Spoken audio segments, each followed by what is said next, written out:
நான் சிறைக்குள்ள பணியாளர் போகும்போது, என்ன ஒரு எண்ணத்தில இருந்தேன்னா, கடுமையான குற்றம் செஞ்சவங்கள கடுமையாத்த நான் இது நடத்தணும். ஒரு சூழல் என்னை எப்படி மாத்துச்சுன்னா, கடுமையாக நடப்பதை விட, அன்பாக நடத்துவது பெருமையா நிச்சயமா நெறைய பேர்த்த திருத்துமுங்க.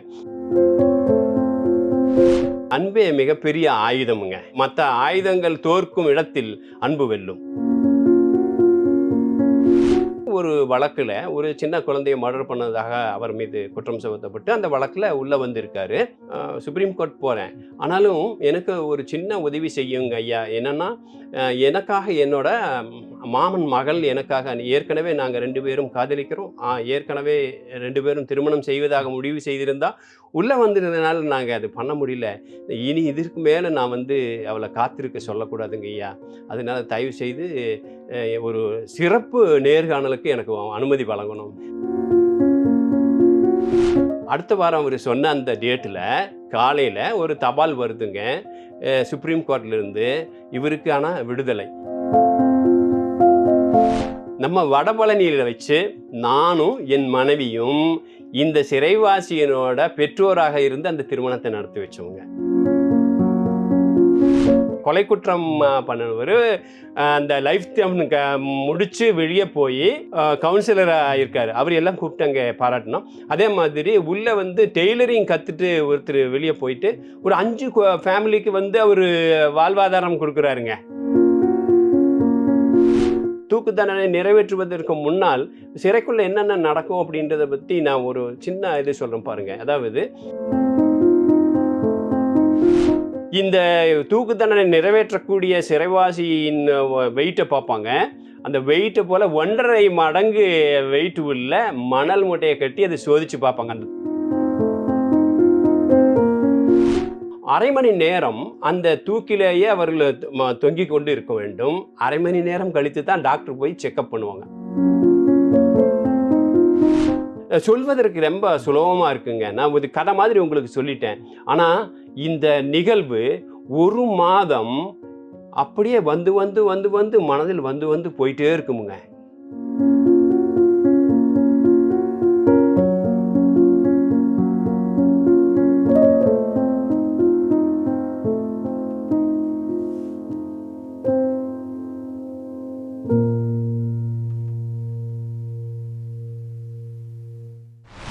வாவ் தமிழா பார்வையாளர்களுக்கு வணக்கம். இன்று நம்முடன் இருப்பது சிறைத்துறை முன்னாள் டிஐஜி கோவிந்தராஜன் அவர்கள். வணக்கம் சார். வணக்கங்க. வாவ் தமிழா நேயர்கள் அனைவருக்கும் இனிய வணக்கங்கள். சிறையில் ஒரு நீண்ட கால அனுபவம் இருக்குது. கிட்டத்தட்ட 30 வருஷத்துக்கு மேலே நீங்கள் சிறை. ஸோ அதனால் உங்களுக்கு சிறைவாசிகளோட மனநிலை, அவங்க எப்படி நடந்துக்குவாங்கிறது நிறைய விஷயங்கள் தெரியும். நீங்கள் அவங்கள பற்றி பிஹெச்டியும் பண்ணியிருக்கீங்க. ஆமாம் ஆய்வு பண்ணியிருக்கேன். அதாவது இந்த ஆய்வுன்றது நான் சிறைக்குள்ள பணியாளர் போகும்போது என்ன ஒரு எண்ணத்தில் இருந்தேன்னா, கடுமையான குற்றம் செஞ்சவங்கள கடுமையாத்த நான் இது நடத்தணும். பேயிங் இன் தேயர் காயின், அதாவது அவங்களோட இதில் நாணயத்தில் நாம் அவங்களுக்கு கொடுத்தா தான் சரியாக இருக்கும் அப்படின்ற எண்ணத்தில் தான் இருந்தேன். ரொம்ப நாளாக அந்த மாதிரியாக கடுமையாகத்தான் இருந்தேன். ஒரு சூழல் என்னை எப்படி மாற்றுச்சுன்னா, ஒரு நாள் நம்ம தலைமைச் செயலகத்துக்கு போகும்போது என் வண்டி ஒரு இடத்துல பிரேக் டவுன் ஆகி நிற்குது. அப்போ ஒருத்தர் சைக்கிள் போகிற என்னென்னு சொல்கிறாரு. ஐயா வணக்கம்னாரு. என்னன்னு தம்பி சொல்லுங்கண்ணே.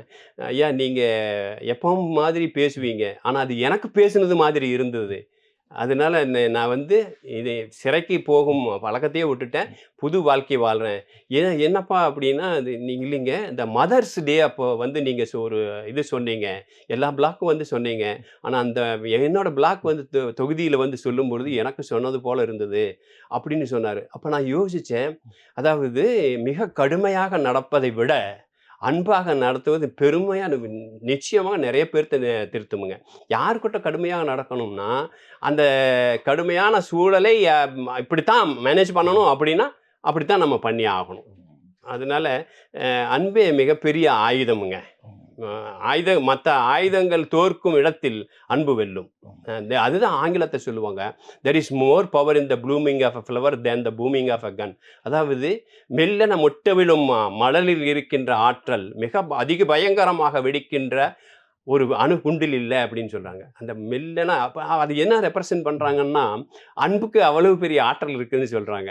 அதனால பெரும்பான்மையான 80 விழுக்காடு சிறைவாசிகளை அன்பால் திருத்தலாம். மீதம் இருக்கிற 20 விழுக்காடு சிறைவாசிகளுக்கு தான் கடுமையான தண்டனைகள் தேவையாக இருக்கிறது. உங்களோட நீண்ட பணிக்காலத்தில் நிறைய அனுபவங்களை நீங்கள் தாண்டி வந்திருப்பீங்க. ஆமாங்க. அதுல வந்து இன்னைக்கும் மறக்க முடியாம இருக்கிறது என்னன்னா? நெகிழ்வான சம்பவங்கள் நிறைய நெகிழ்வான சம்பவம் இருக்குங்க. இப்ப அதுல ஒண்ணுங்க, அதாவது நான் வெள்ளூர்ல சிறை அலுவலர் பணியில் இருக்கும்போது ஒரு நிகழ்வு. அதாவது சினிமா துறை சார்ந்த இந்த காஸ்டியூம் டிசைனர்ன்னு சொல்லுவாங்க இல்லைங்களா? அவரு அந்த கலைஞர் ஒருத்தர் வந்து ஒரு வழக்குல ஒரு சின்ன குழந்தைய மர்டர் பண்ணதாக அவர் மீது குற்றம் சுமத்தப்பட்டு அந்த வழக்குல உள்ள வந்திருக்காரு. உள்ள வந்திருக்காரு. உள்ள வந்திருக்கும்போது ஒரு 1 இயர்ல வந்து அப்பீல் பண்றாரு. இங்கே ஹைகோர்ட்டுக்கு அப்பீல் பண்றாரு. அவரு தண்டனை வாங்கிட்டு உள்ள வந்தாச்சு. அப்போ உடனே வந்து அந்த குறிப்பிட்ட காலத்துக்குள்ள ஹைகோர்ட் இதில வந்து அப்பீல் பண்றாரு. அப்பீல் போயிட்டு என்னாச்சு, மறுபடியும் அது கன்ஃபார்ம் பண்ணிட்டாங்க. லைஃப் லைஃப் டேர்ம் வந்து ஆயுள் தண்டனைய கன்ஃபார்ம் பண்ணிட்டாங்க. அப்ப அன்றைக்கு வந்து அவரு சொல்றாரு, "ஐயா நான் வந்து மறுபடியும் இது மேல்முறையீடு போறேன். சுப்ரீம் கோர்ட் போறேன். ஆனாலும் எனக்கு ஒரு சின்ன உதவி செய்யுங்க ஐயா. என்னன்னா, எனக்காக என்னோட மாமன் மகள் எனக்காக ஏற்கனவே நாங்க 2 பேரும் காதலிக்கிறோம். ஏற்கனவே 2 பேரும் திருமணம் செய்வதாக முடிவு செய்திருந்தா, உள்ள வந்திருந்தனால நாங்க அது பண்ண முடியல. இனி இதற்கு மேல நான் வந்து அவள காத்திருக்க சொல்லக்கூடாதுங்க ஐயா. அதனால தயவு செய்து ஒரு சிறப்பு நேர்காணலுக்கு எனக்கு அனுமதி வழங்கணும்." சரி அப்ப ஒரு லெட்டர் போட்டு அவங்க மாமன் மகள வர சொல்றாங்க. அப்புறம் அந்த நெருக்கடிய நெறைய பிரிசனரோட சேர்ந்து அது பேச முடியாது. அதனால என்னோட இதில அதாவது சிறை அலுவலகத்துக்கு வந்து அவங்கள உட்காந்து பேச சொல்றோம். அப்படி சொல்லி அந்த பொண்ணு வந்து இல்ல ஒத்துக்கிறேன். நீங்க எத்தன வருஷம் ஆனாலும் சரி உங்களுக்காக காத்திருக்கேன் அப்படின்னு சொல்றாப்படி. இவரு இல்ல வேண்டாம். ஏன் உன்னோட வாழ்க்கைய தொலைக்கிற? வேண்டாம் நீ வந்து வேற திருமணம் பண்ணிக்கன்னு. அப்ப நானும் யோசிச்சேன். அவன் எவ்வளவு பக்குவப்பட்டு சொல்றாரே! இதுவும் வந்து நடைமுறை வாழ்க்கைக்கு இது சரியான ஒன்று தான். இவரு விடுதலை ஆயி போய் இதாகிறது. சரிதான். நீ செஞ்ச இது வந்து சரிதான்ப்பா. அது மாதிரியே பண்ணிக்கலாம். அப்புறம் சரி அவங்க சமாதானம் பண்ணி அவங்க அ இத வந்து மேரேஜ் வந்து வேறொரு அ மாப்பிள்ளை பார்த்து பண்ணிக்கிறதுக்காக முடிவு பண்ணிட்டாங்க. இப்போ இவரோடது வந்து ஹைகோர்ட்ல இருந்து அந்த கன்ஃபார்ம் ஆன இத வந்து சுப்ரீம் கோர்ட்டுக்கு அனுப்புறாங்க. ஸோ இந்த ப்ராசஸ் நடந்துட்டு இருக்குது. வெளிய வந்து இவங்க திருமண ஏற்பாடு நடந்துட்டு இருக்குது. ஒரு 6 மாசம் இருக்கும். இந்த திருமணம் முடிஞ்சு சிறப்பு நேர்காணலுக்காக என்கிட்ட அன்னைக்கே முன்னால அடுத்த வாரத்தில வர்றதாக இருக்குதுங்கய்யா. ஸோ என்ன வந்து பார்க்குறாங்களாம். ஸோ நானும் வாழ்த்துறேன் அப்படின்னு சொல்லி சொல்றாப்படி. அடுத்த வாரம் அவரு சொன்ன அந்த டேட்ல காலையில ஒரு தபால் வருதுங்க. சுப்ரீம் கோர்ட்லேருந்து இவருக்கான விடுதலை. இப்போ நான் என்ன அவருக்கு சொல்ல முடியும்? சொல்லுங்க பாப்போம். என்ன ஆறுதல் சொல்ல முடியும்? அவங்க அதாவது அவங்க மேரேஜ் மேரேஜ் ஆயி பொண்ணு மாப்பிள்ளையா அவங்க பார்க்க வர்றாங்க. இவருக்கு அன்றைக்கு விடுதலை. நீ செய்தது சரின்னு நான் ஏற்கனவே ஒரு 6 மாதத்திற்கு முன்னால் நான் அவர வந்து சொன்ன சமாதானம், அவரை பாராட்டிய விதம், இப்பொழுது எப்படி இருக்கு பாருங்க. எனக்கு அவ்வளவு மனம் நெகிழ்வா போச்சு. இத அப்படியே விட்டிருந்தா 6 மாச காலத்தில் இவரு விடுதலை ஆகப் போறவரு, நம்ம வந்து அவரையும் அந்த பொண்ணையும் நம்ம கன்வின்ஸ் பண்ணிட்டோமே! அப்படின்ற மாதிரியான ஒரு சூழல். ஏன்னா இயற்கை ஓட்டம் எப்படி போகும்னு சொல்லவே முடியாதுங்க. அதனால இது மாதிரி நெறைய தருணம் இருக்கு. நெறைய இந்த இந்த மாதிரி நிகழ்வுகள் அன்னைக்கு என்ன நம்ம நெஞ்ச நடந்ததுன்னு சொல்ல உருக்குற முடியுமா சார்? மாதிரி நிகழ்வுகள் நெறைய இருக்குங்க. அன்னைக்கு என்ன நடந்ததுன்னு சொல்ல முடியுமா சார்? அவங்க வந்தாங்களா அப்புறம்? ஆமாங்க. ம். வந்தாங்க. அ அந்த சூழல் எப்படி விவரிக்கவே முடியாது. ஏன்னா மறுபடியும் திருப்பி போட்டு பார்த்தோம்னா, நமக்கே ரொம்ப ஒரு அழுத்தமான ஒரு சூழலா இருக்கு. அப்புறம் மறுபடியும் அவரு வெளியே போயிட்டு வேறொரு திருமணம் செஞ்சுட்டாரு. மறுபடியும் இன்னுமே சிறைவாசிகள் அதாவதுங்க நீங்க அதாவது நான் கடுமையா ஒரு 10 ஆண்டுகள் மிக கடுமையாக நடந்து கொண்டேன். சிறைவாசிகளோட மிக கடுமையாக. இவர்கள்லாம் குற்றம் செய்தவர்கள். இவர்களுக்கெல்லாம் தயவுதாட்சிணியமே கூடாது அப்படின்ற மாதிரி நடந்து கொண்டேன். ஆனா ஒரு காலகட்டத்தில் அல்ல, அதுவல்ல. நம்மளோட பணி அதுவல்ல. அது நம்ம வந்து சீர்திருத்த பணியில் இருக்கிறோம். எங்க நம்ம வந்து கடுமையான பிரயோகிக்கணுமோ, அங்கே தான் கடுமையை பிரயோகிக்கணும். இல்லைங்களா? அதனால வந்து என்னோட அந்த என்னோட சிந்தனையை அப்படியே உண்மையாகுமே அது ஒரு படிப்பு பல்கலைக்கழகம்னா, அங்கே இருக்கக்கூடிய சிறைவாசிகளுக்கு மட்டும் பல்கலைக்கழகம் அல்லங்க. அங்கே பணியாற்றுபவர்களுக்கும் அருமையான பல்கலைக்கழகம் ஒரு சிறைக்கூடம். அந்த வகையில உங்களோட வாழ்க்கையை அது எந்த வகையில ஒரு தாக்கத்தை ஏற்படுத்துச்சுன்னு சொல்ல முடியும்? இப்போ உதாரணத்துக்கு நான் என்ன சொல்லுவேன்னா, இப்போ நாம் உள்வாங்கிக் கொள்வது, நாம் ஒரு நிகழ்வை எப்படி எடுத்துக்கொள்கிறோமோ அப்படித்தான் அந்த வெளிப்புற இது வந்து நம்மை தாக்கத்தை ஏற்படுத்துது. ஒரு சாதாரணமாக சொல்லப்போனால், ஒரு குளத்தில் இருக்க அருமையான ஒரு மலரை பார்த்தாச்சுன்னா, அந்த மலரை பார்க்குற கவிஞன் கவிதையாக படிப்பான். அதே வந்து ஒரு கடைக்கார வியாபாரி இதை பார்த்தாச்சுன்னா இன்னைக்கு விற்கலாம் அப்படின்னு நினைப்பான். ஒரு ஓவியன் பார்த்தாச்சுன்னா அழகான ஒரு ஓவியம் வரைவான் இல்லைங்களா? ஆனால் இதையவே ஒரு சிந்தனையாளன் பார்த்தான்னா, கீழே இருக்கக்கூடிய களிமண்ணிலிருந்து வந்தது இல்லையா? அது எவ்வளவு அருமையான மலர். களிமண்ணை பார்ப்பதில்லை, மலரை பார்க்கிறேன் அப்படி ஒரு தத்துவவாதி இது பண்ணுவான் இல்லைங்களா? ஆனால் குற்றம் நிகழ்ந்த ஒரு சூழல் ஒன்றுதான். சிறைவாசி என்பவன் ஒருவன் தான். ஆனால் நாம் பார்க்கின்ற கண்ணோட்டத்தில் வேறுபடுகிறது இல்லைங்களா? இதே வந்து நீங்க பாதிக்கப்பட்டவராக இருந்தால், if you are a victim எப்படி இருக்கும் நினைச்சு பாருங்க.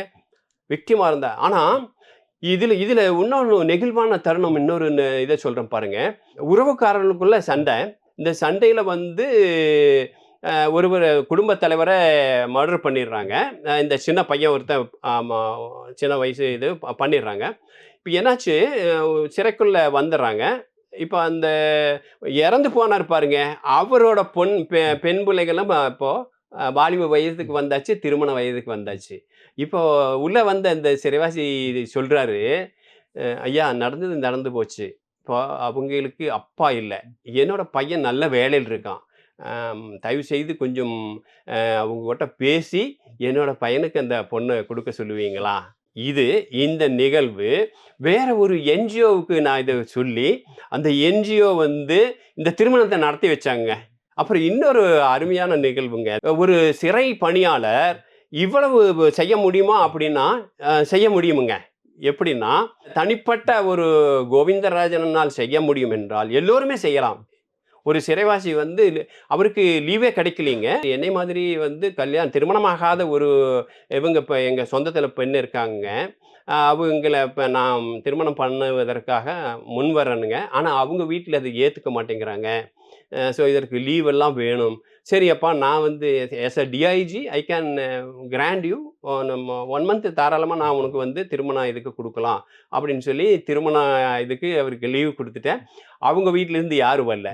நம்ம வடபழனியில் வச்சு நானும் என் மனைவியும் இந்த சிறைவாசியனோட பெற்றோராக இருந்து அந்த திருமணத்தை நடத்தி வச்சவங்க. ஸோ அது ஏன்னா சிறைக்குள்ள வந்து கடுமையாகத்தான் இருக்கணுன்றது இல்லை, மென்மையாகவும் கூட நம்ம பணியாற்றலாம். ஸோ அவர் இன்னும் அதை பற்றி சொல்லிட்டு இருப்பார். இதே மாதிரி நிறைய நிறைய நிகழ்வுகள் இருக்குங்க. இது மாதிரி பார்த்தீங்கன்னா, கொலை பண்ணிட்டு சிறைக்குள்ள வரவங்களில் 2 விதமாக இருப்பாங்க. ஒருத்தர் வந்து நீண்ட காலம் திட்டமிட்டு ஒரு கொலையை செய்யணும் அப்படின்னு செய்கிறாங்க. இன்னொன்று வந்து ஒரு சின்ன தகராறுல ஒரு சந்தர்ப்பத்தில் டக்குன்னு ஒரு சடன் ப்ரொவகேஷன்ல ஆமா ஆமா அது திட்டமிடல் அப்படிதான் இருப்பாங்களா? ஆமா, அதாவதுங்க ஒரு 80 விழுக்காடு வந்து திரும்பியும் மீண்டும் புனரமைக்கக்கூடிய பக்குவம் உடையவர்கள். மீதம் இருக்கக்கூடிய 20 விழுக்காடு இருக்கவங்களுக்கு தான் கடுமையான உள்ளே அவர்களுக்கான ஒரு சரியான ப்ரோக்ராம் தான் நம்ம வடிவமைக்கணும். அது ஒரு முக்கியமான ஒன்று. இன்னொன்றும் கூடங்க, நம்ம சிறையை சார்ந்தது தான் மீண்டும் மறுவாழ்வு அப்படின்றது வந்து சிறையை சார்ந்த ஒன்று. இப்போ சிறை கட்டமைப்பில் நிறைய சீர்திருத்தம் கொண்டுட்டு வர்றாங்க.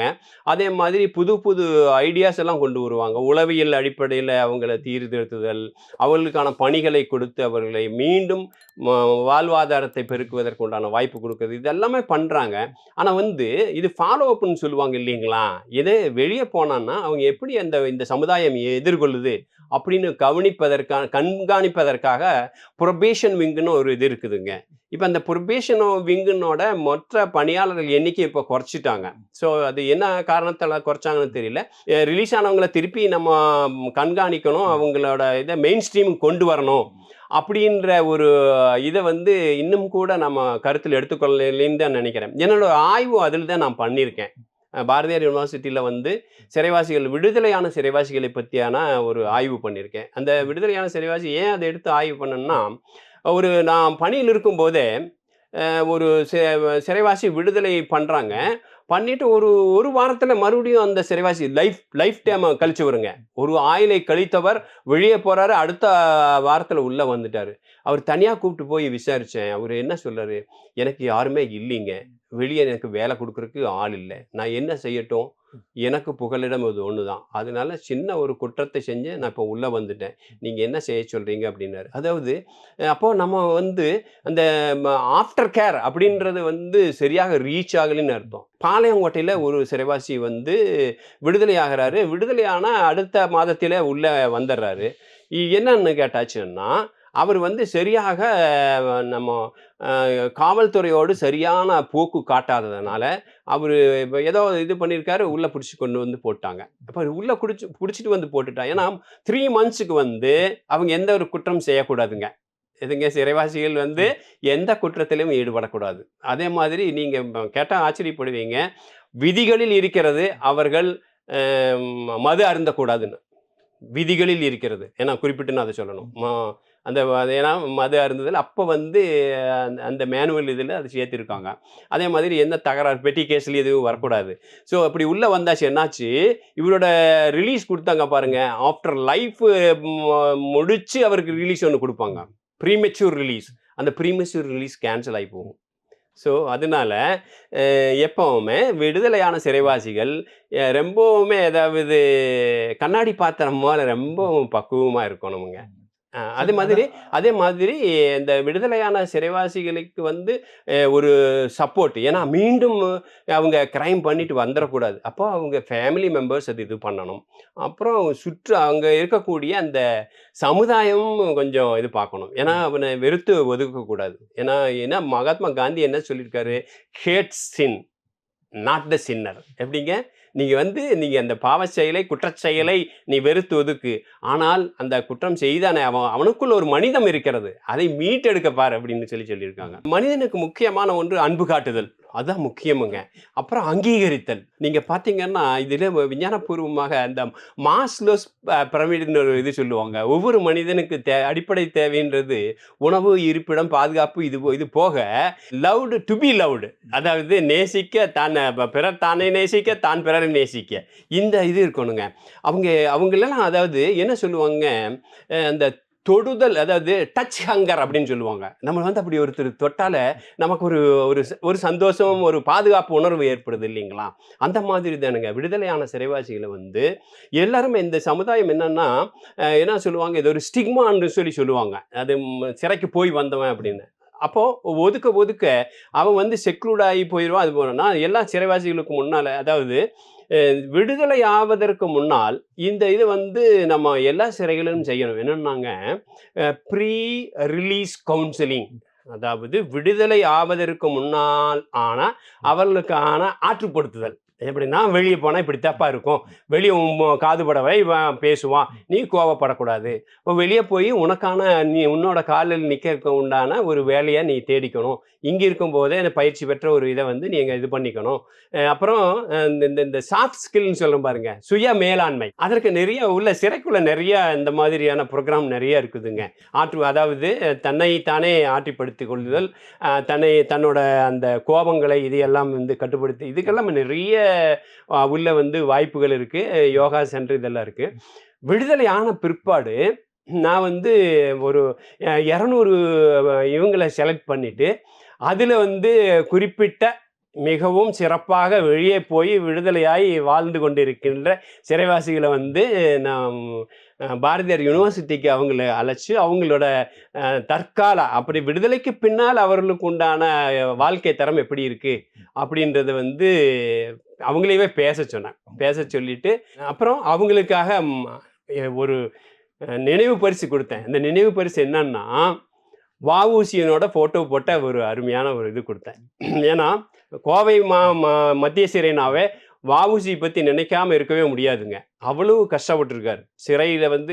என்னென்ன நாம் போகக்கூடிய இந்த சிறை பள்ளிக்கூடம் போகிறாங்க பாருங்க, அவங்க எல்லாம் முதல் புத்தகம் எடுத்து படிக்கிறது வஉசி பற்றி தான் படிக்க சொல்லுவாங்க. சிறைக்குள்ள ஒரு பள்ளிக்கூடம் இருக்குது, ஒவ்வொரு சிறையிலையும் பள்ளிக்கூடம் இருக்குது. இப்போ வந்து சிறை உள்ள வந்து பரீட்சை இதெல்லாம் நடத்துகிறாங்க. அதே மாதிரி கல்லூரி அளவுக்கு தொடர்கல்வி இது அவங்க போகலாம். அதில் வந்து சிறப்பாக செயல்பட்டவர் இருக்காங்க. அந்த மாதிரி சிறைவாசிகளையும் வந்து இந்த விடுதலையான சிறைவாசிகளை நம்ம எடுத்துட்டோம். தான் மட்டும் சிறப்பாக இருந்ததுன்னா மற்ற சிறைவாசிகளுக்கு வழிகாட்டினாங்க பாருங்க. அந்த மாதிரி சிறைவாசி. நீங்க ஆச்சரியப்படுவீங்க. இந்த விடுதலையான சிறைவாசிகளோட ஆய்வுல ஒரு சேலத்துல ஒரு சிறைவாசியை பத்தி படிச்சு அவரு வந்து வெளியே வந்து கவுன்சிலர் ஆயிருக்காரு. ஆச்சரியமா இருக்குங்க. அதாவது ஒரு கொலை குற்றம் பண்ணவர் அந்த லைஃப் டைம் முடிச்சு வெளியே போய் கவுன்சிலரா இருக்காரு. அவர் எல்லாம் கூப்பிட்டு அங்கே பாராட்டணும். அதே மாதிரி உள்ள வந்து டெய்லரிங் கத்துட்டு ஒருத்தர் வெளியே போயிட்டு ஒரு 5 ஃபேமிலிக்கு வந்து அவரு வாழ்வாதாரம் கொடுக்குறாருங்க. அப்புறம் ஒருத்தர் லாரி டிரைவரா இருந்தது. லாரி இப்போ ஓனர் லாரி வாங்கி அவரே ஓட்டுறாரு. மற்றவங்களுக்கு வாய்ப்பு கொடுக்குறாரு, வேலை வாய்ப்பு கொடுக்குறாரு. அதனால இந்த ஆஃப்டர் ரிலீஸ் அந்த இதை வந்து இன்னும் கூட நம்ம கொஞ்சம் நல்லா இது பண்ணணுங்க.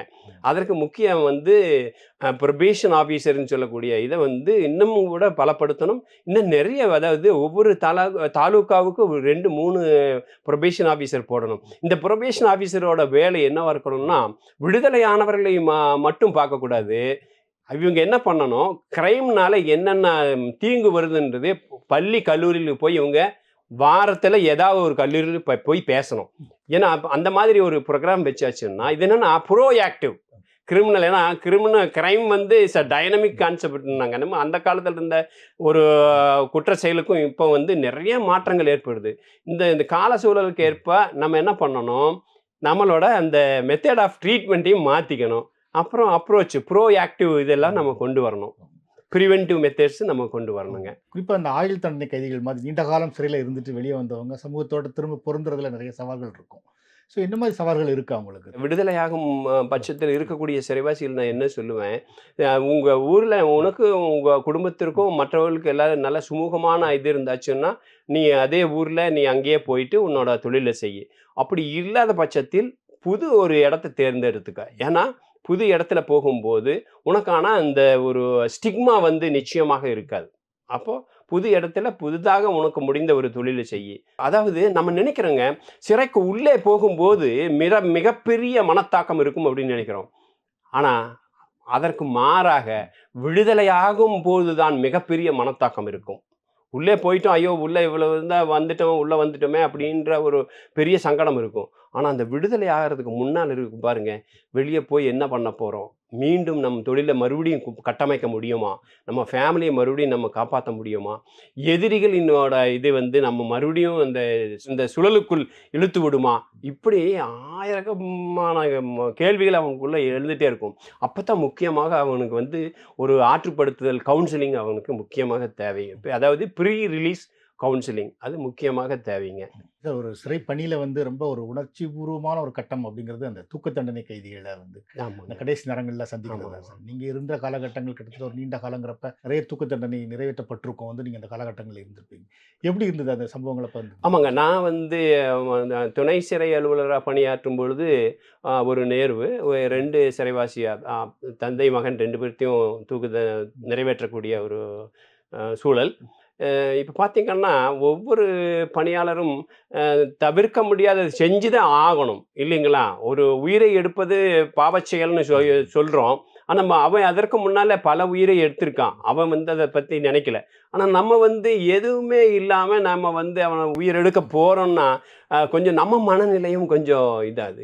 நம்ம இந்த இடத்துக்கு பணியில் இருக்கும்போது இது வருது அப்படின்ற மாதிரியாக நினைக்கக்கூடிய சூழலும் வருது. இப்போ அந்த தூக்கு தண்டனை சிறைவாசிகள் வந்துங்க உளவியல் அடிப்படையில் நிறைய அவங்கள பற்றியான இது நிறைய படிச்சிருக்காங்க, நிறைய இது பண்ணியிருக்காங்க. இப்போ நான் தூக்கு தண்டனை நிறைவேற்ற இருந்த ஒரு சூழலில் நாட்ராயன் நாட்டுத்துறைன்னு 2 சிறைவாசிங்க. தூக்கு தண்டனை நிறைவேற்றுவதற்கு முன்னால் சிறைக்குள்ளே என்னென்ன நடக்கும் அப்படின்றத பற்றி நான் ஒரு சின்ன இது சொல்கிறேன் பாருங்கள். அதாவது ஒரு வாரத்தை, அதாவது தூக்கு தண்டனை நம்ம நிறைவேற்ற சொல்லி உத்தரவு வந்துச்சுன்னா கன்ஃபார்ம் ஆயிடுச்சுன்னா ஃபஸ்ட்டு வந்து செஷன்ஸில் வந்து தூக்கு தண்டனை கொடுப்பாங்க. அது வந்து ஹைகோர்ட் கன்ஃபார்ம் பண்ணுவாங்க. ஹைகோர்ட் கன்ஃபார்ம் பண்ணணுன்னா மறுபடியும் அவர் வந்து ஒரு அப்பீல் போகலாம். அங்கே முடிஞ்சாச்சுன்னா மறுபடியும் எங்கே சுப்ரீம் கோர்ட் அப்பீல் போகலாம். இதெல்லாம் முடிஞ்சாச்சு என்னாச்சு, கவர்னருக்கு மெர்சி பெட்டிஷன் கொடுக்கலாம். அது போக மறுபடியும் பிரசிடெண்ட்டுக்கு மெர்சி பெட்டிஷன் கொடுக்கலாம். இது இத்தனை எல்லாம் முடிஞ்ச பிற்பாடு ஏன்னாச்சு தூக்கு தண்டனை டேட்டு நிர்ணயிப்பாங்க. இந்த தூக்கு தண்டனை நிறைவேற்றதுன்னா அந்த ஆர்டர் வந்த உடனே சூப்பரிண்டென்டென்ட் தான் அந்த டேட்டு இது பண்ணுவாருங்க. இந்த டேட்டில் அதாவது 7 நாட்களுக்குள் அது அந்த இடைப்பட்ட 7 நாள் இருக்கணும். அந்த ஞாயிற்றுக்கிழமை விடுமுறை நாட்கள் வந்து இடையில வந்து விடுமுறை நாட்கள் கணக்கில் எடுத்துக்கொள்ளப்படாது. இப்போ வந்து 7 நாட்கள்னா இன்று புதன்கிழமைன்னு வைங்க. இது அடுத்த புதன்கிழமை போடுறோம்னா இடையில வருது பாருங்க. இந்த இப்போ 7 நாள் ஞாயிற்றுக்கிழமையெல்லாம் கழிச்சிடணும். அது நம்ம விதிகள் அப்படி வச்சிருக்காங்க. ஸோ அந்த 7 நாட்கள் என்ன பண்ணுவாங்கன்னா, இந்த தூக்கு தண்டனை நிறைவேற்றக்கூடிய சிறைவாசியின் வெயிட்டை பார்ப்பாங்க. அந்த வெயிட்ட போல 1½ மடங்கு வெயிட் உள்ள மணல் மூட்டைய கட்டி அதை சோதிச்சு பார்ப்பாங்க. அந்த தூக்கு கயிறு இருக்கு பாருங்க, அதை சோதிச்சு பார்ப்பாங்க. அப்புறம் டெய்லியுமே வந்து 2 வேளையும் மருத்துவர் வந்து இந்த தூக்கு தண்டனை கொடுக்கப்பட்ட சிறைவாசியை 2 வேளையும் செக் பண்ணி பார்ப்பாங்க. அவர் உடல்நிலை எப்படி இருக்குது, மனநிலை எப்படி இருக்குது. ஏன்னா விதிகள் என்ன சொல்லுதுன்னா, தூக்கு தண்டனை எப்போ தள்ளி போடலான்றது சொல்லியிருக்குது. வெரி சீரியஸ் இதாக இருக்கும்போது, அதாவது உடல்நிலை மிகவும் மோசமாக இருந்தால் அவனை தூக்கு நிறைவேற்றுவது தள்ளி போடணும். உடல்நிலை சரியாக மனநிலை பாதிக்கப்பட்டு இருந்தால் அவர் தூக்கு தண்டனை அவர் மனநிலை சரிவான பிற்பாடு தான் அவர் இது பண்ணணும். அப்புறங்க லேடிஸாக இருந்தால் ப்ரெக்னெண்ட்டாக இருந்தாச்சுன்னா ஆஃப்டர் டெலிவரி தான் இது பண்ணணுமுங்க. அப்புறம் இன்னொரு சூழல்லையும் தூக்கு தண்டனை நம்ம நிறைவேற்ற முடியாது. எப்படின்னா, ஒரு தூக்கு தண்டனை சிறைவாசி முக்கியமான ஒரு சாட்சியாக இருக்கிறார். அந்த அந்த வழக்கில் தூக்கு தண்டனை கொடுக்கக்கூடிய குற்றமாக இருந்தால் அந்த வழக்கு முடிவரைக்கும் இவர் வச்சிருக்கணுங்க. எப்படின்னா அதே ஒரு மர்டர் கேஸ், இவர் ஒரு விட்னஸ். அந்த மர்டர் கேஸில் முடிவு வந்து இவரோட விட்னஸில் தான் முடிவாகுது அப்படின்னா, அப்பவுமே இதை வந்து நம்ம நிறைவேற்றாமல் அந்த விட்னஸ் இது முடிஞ்ச பிற்பாடு தான் இது பண்ணணுங்க. இது மாதிரியான சூழல்லாம் இருக்கும். இந்த நான் சொன்ன இந்த நாட்ராயன், நாட்டுத்துறை இவங்க 2 பேரை பற்றி சொல்ல பாருங்க. மிகவும் அதாவது மனிதனுடைய இயல்புகள், மனிதனுடைய நடவடிக்கைகள் ஒவ்வொரு சூழலுக்கும் வினோதமாக இருக்கும் அப்படின்றது இந்த ஒரு நிகழ்வில் வந்து நான் தெரிஞ்சிட்ட ஒரு கற்றுக்கொண்ட ஒரு பாடமுங்க. எப்படின்னா, இந்த நாட்ராயன், நாட்டுத்துறை 2 பேரில் அந்த நாட்டுத்துறைன்றவர் வந்து மகன், நாட்ராயன் அப்படின்றவர் வந்து அப்பா. இவங்க அம்மா வந்து பெண்கள் சிறை இதில் இருக்காங்க. பெண்கள் அடைப்பு இதில் என்க்ளோஷரில் அவங்க இருக்காங்க. இவங்க ஒவ்வொரு சம்பவத்துக்காக இவங்க உள்ள வந்திருக்காங்க சார். தூக்கு தண்டனை எதுக்கு வருது? ஏன்னா பாருங்க, நம்ம வந்து எல்லோரும் மீதும் கருணை காட்ட முடியும்னா சில வேளைகளில் எதற்காக கருணை காட்டணும் அப்படின்ற மாதிரியான சூழல். இது வந்து இந்த வழக்கு என்னன்னா, அண்ணன் தம்பிகளுக்கு உண்டான நிலத்தகராறுல வழக்கு. நிலத்தகராறுனா பெரிய இதெல்லாம் ஒன்றும் இல்லை. இந்த வரப்பு அளவுக்கான ஒரு இதுதான். யாரோ விட்டு கொடுத்து போயிருக்கலாம். ஏன்னாச்சு தொடர்ந்து இவங்களுக்கு பிரச்சனை ஆகுது. தண்ணி பாய்க்கிறதுல இதுலேயும் பிரச்சனை ஆகுது. எங்கேயும் நம்பியூருன்ற இது நம்ம ஈரோடு பக்கம் உள்ள இதுங்க. நாட்டுத்துறையோட அம்மா அவங்க என்னாச்சு வெளியே இருக்கும்போது இந்த நிகழ்வு நடப்பதற்கு முன்னால் அன்னாடு உங்களோட இதாக இருக்குது, நானாக இருந்தாச்சுன்னா போய் வெட்டி வீசிவிட்டு வந்துடுவேன் அப்படின்னா. அப்போ என்ன பண்ணாங்க, 2 பேர் ஆளுக்கு ஒரு இதை எடுத்துகிட்டு போனாங்க. போன பக்கத்து தோட்டத்துலேருந்து வீட்டில் போய் 5 பேரை, சின்ன குழந்தை முதற்கொண்டுங்க 5 பேரை கொண்டுட்டாங்க. அப்போ நாய் குலைச்சிட்டு வந்துருக்குது. நாய் குலைச்சிட்டு வந்து பாருங்க, அந்த நாயையும் வெட்டி போட்டாங்க. அப்போ வந்து அவங்க மனிதராகவே இல்லை. அதாவது சின்ன குழந்தை என்ன பண்ணுது, சின்ன குழந்தையும் வெட்டியிருக்காங்க. நாய் குலைச்சி வந்த நாயை அதையும் வெட்டியிருக்காங்க. அப்போ பார்த்துட்டு the rarest of the rare case அப்படின்ற மாதிரி தான் அவங்களுக்கான அந்த தூக்கு தண்டனை உறுதி செய்யப்பட்டது. இந்த உறுதி செய்யப்பட்ட அந்த தூக்கு தண்டனை அந்த நிகழ்வு அன்றைக்கு என்ன நடக்கும் அப்படின்றத பற்றி சொல்கிறோம் பாருங்க. இந்த 7 நாட்களுக்கும் வந்து டாக்டர் வந்து வெயிட் போடுவார். அப்புறம் வந்து ஜெயிலர் முன்னால் அவங்க சாப்பிட வைப்பாங்க. இதெல்லாம் நடக்கும். ஆனால் அவங்க வந்து அன்றாட புத்தகங்கள் படிக்கலாம், மற்ற பத்திரிகைகள் படிக்கலாம், இதெல்லாம் பண்ணலாம். உள்ள நடைப்பயிற்சி கூட பண்ணலாம் அந்த அவங்களோட தொகுதிக்குள்ளே. நாட்டுத்துறை வந்து என்ன பண்ணுவார், டெய்லியும் முன்னால் அந்த இதுக்கு அந்த பிளாக் பக்கத்தில் இருக்கிற செவுத்தில் போய் சாப்பாடு வைப்பார். இவருக்கு அது காகத்திற்கு சாப்பாடை வச்சுட்டு தான் இவர் சாப்பிடுவார். இவர் ரெகுலரான, அதாவது மனிதனுக்கும் இயற்கைக்குமான, மனிதனுக்கு மற்ற உயிருக்கான அந்த பிணைப்பு பாருங்கள் அந்த சூழலிலும் இருந்துகிட்டே இருக்குது பாருங்கள். அப்புறம் இந்த தூக்கு தண்டனை நிறைவேற்ற நாள் அன்றைக்கு என்ன பண்ணுவோம், அதிகாலையில் 5 மணிக்கே வந்து அந்த தண்டனை நிறைவேற்றக்கூடிய 2 பேர்த்தையும் நம்ம தயார் பண்ணணும். இதற்கு முந்தின நாள் ஒரு நிகழ்வு நடந்தது. என்னன்னாங்க, இந்த நாட்ராயன் இருக்கார் பாருங்க அப்பா, அவர் சொல்கிறாரு, நாளைக்கு எங்களை தூக்கு தண்டனை நாளைக்கு காலையில் தூக்கு தண்டனை நீங்கள் நிறைவேற்றுவீங்க. ஆனால் எனக்கான ஒரு சின்ன வேண்டுகோளுங்க ஐயா, நான் உயிரோடு இருக்கும்போது என் மகன் உயிரோடு இருக்கும்போது அவன் சாகக்கூடாது. நான் உயிரோடு இருக்கும்போது அவங்க சாகக்கூடாது. என்னை முதல்ல தூக்கில் போட்டுருங்க, அப்புறமா என்னோட சன்னை வந்து அப்புறம் போடுங்க அப்படின்னு சொல்கிறாப்படி. இப்போ அந்த மாதிரியான உத்தரவெல்லாம் எதுவும் கிடையாது.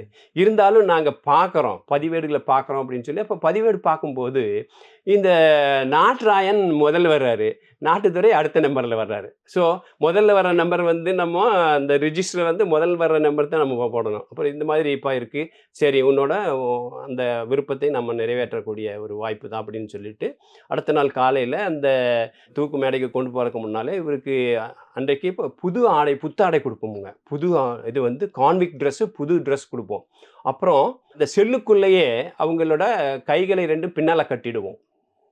பினியனிங் ஸ்ட்ராப்னு சொல்லுவாங்க, பின்னால் கட்டிடுவோம். அப்புறம் வந்து கை விலங்கும் போட்டுடுவோம். அப்புறம் தலைக்கு வந்து ஒரு தொப்பி மாதிரி இது இருக்கும். அந்த தொப்பி மாதிரி இருக்கக்கூடிய இதில் வந்து அந்த குழாய் மாதிரி இருக்கக்கூட முன்பகுதியில் ஒரு இது துணி தொங்கிட்டு இருக்கும். ஏன்னா தூக்கு மேடை போகும் இடத்த வந்து அவர் பார்க்கக்கூடாது. ஏன்னா அது அதிர்ச்சி ஆகலாம் அல்லது வேறு ஏதாவது இதாகலாம் அப்படின்றதுக்காக அவர் முன்னால் அந்த துணியை இதை போட்டிருப்பாங்க. அந்த தொப்பியில் முன்னால் துணி இருக்கும், சாதாரண தொப்பியாக இருக்கும், ப்ளூ கலரில் இருக்கும். அந்த துணி முன்னால் தொங்கிட்டு இருக்கும். ஃபஸ்ட்டு வந்து நாட்ராயன் வந்து கொண்டு போயிட்டு எக்ஸிக்யூட் பண்ணிடுறோம். இந்த எக்ஸிக்யூட் பண்ணுற நேரத்தில் ஒரு அங்கே ஒரு திடீர்னு ஒரு சம்பவம் நடக்குது. அது பின்னால் நான் சொல்கிறேன். இந்த நாட்டுத்துறையை மறுபடியும் ஃபஸ்ட்டு வந்து அவர் ஹேங் பண்ணிட்டோம். ½ அன் ஹவர். இது எப்படின்னா, அரை மணி நேரம் அந்த தூக்கிலேயே அவர்கள் தொங்கி கொண்டு இருக்க வேண்டும். அரை மணி நேரம் கழித்து தான் டாக்டர் போய் செக்அப் பண்ணுவாங்க. இந்த தூக்கு தண்டனை நிறைவேற்றும் பொழுது யார் யார் இருப்பாங்கன்னாங்க, எக்ஸிக்யூட்டிவ் மாஜிஸ்ட்ரேட்னு சொல்லக்கூடிய கலெக்டர் ஆஃபீஸிலிருந்து அவங்க ஆர்டிஓ ஒருத்தர் இருப்பாங்க. அப்புறம் சைக்காலஜிஸ்ட் இருப்பாங்க. அப்புறம் ரீஜனல் ப்ரொபேஷன் ஆஃபீஸர்ஸ் இருப்பாங்க. அப்புறம் அரசாங்கத்தால் அனுமதிக்கப்பட்ட ஸ்காலர்ஸ், இதை பற்றி சிறப்பான ஸ்டடி பண்ணக்கூடிய ஸ்காலர்ஸ் யாராவது ஒருத்தர் இருப்பாங்க. அப்புறம் வந்து சூப்பரிண்டென்ட் தான் அதுக்கான அந்த நிறைவேற்றுக்கான உத்தரவு கொடுப்பாங்க. அந்த உத்தரவு வந்து எப்படி கொடுப்பாங்கன்னாங்க, வாய் சைகை மூலமாக அதை செய்வாங்க. யூஸ்வலாக வந்து கையில் ஒரு கர்ச்சீப் வச்சுருப்பாங்க. அதை அப்படி ஆட்டினாங்கன்னா டக்குன்னு இதை எடுத்துடுவாங்க. அதை அந்த ஹேண்டில் இழுத்தாங்கன்னா இதாகிடும். இது எப்படி ப்ராசஸ் போகுது? ஆமாம், அந்த ப்ராசஸ் எப்படி போகுது அப்படின்றது சொல்கிறேன் பாருங்க. இப்போ அந்த கைகளை வந்து அவரோட செல்லில் காலையில் அவருக்கு உணவு கொடுத்து, புத்தாடையில் நல்ல வெந்நீர்லாம் கொடுத்து, புத்தாடையில் புது ஆடைகள், சிறை துணி தான், புது ஆடை எல்லாமே கொடுத்து, மறுபடியும் அவருக்கு கைகள் இதெல்லாம் கட்டின பிற்பாடு அந்த வாரண்ட் இது படிப்பாங்க. அது சூப்பரிண்டென்ட் தான் படிப்பாங்க. அதுக்கு பேர் பிளாக் வாரண்ட்னு சொல்லுவாங்க. That is not black colour இருக்காது, ஆனால் அதற்கு பேர் பிளாக் வாரண்ட். டெத் சென்டென்ஸ் வாரண்ட்டுக்கு பேர் பிளாக் வாரண்ட்டுங்க. அப்புறம் நம்ம பதிவில் எல்லாமே டெத் சென்டென்ஸ் பிரிசன்ஸ் பூராமே ரெட் இங்கில் தான் எழுதியிருப்பாங்க. மற்ற இது இல்லாமல் ஆர்டினரியாக ப்ளூ பிளாக் இந்த மாதிரி இங்கில் எழுதியிருப்பாங்க.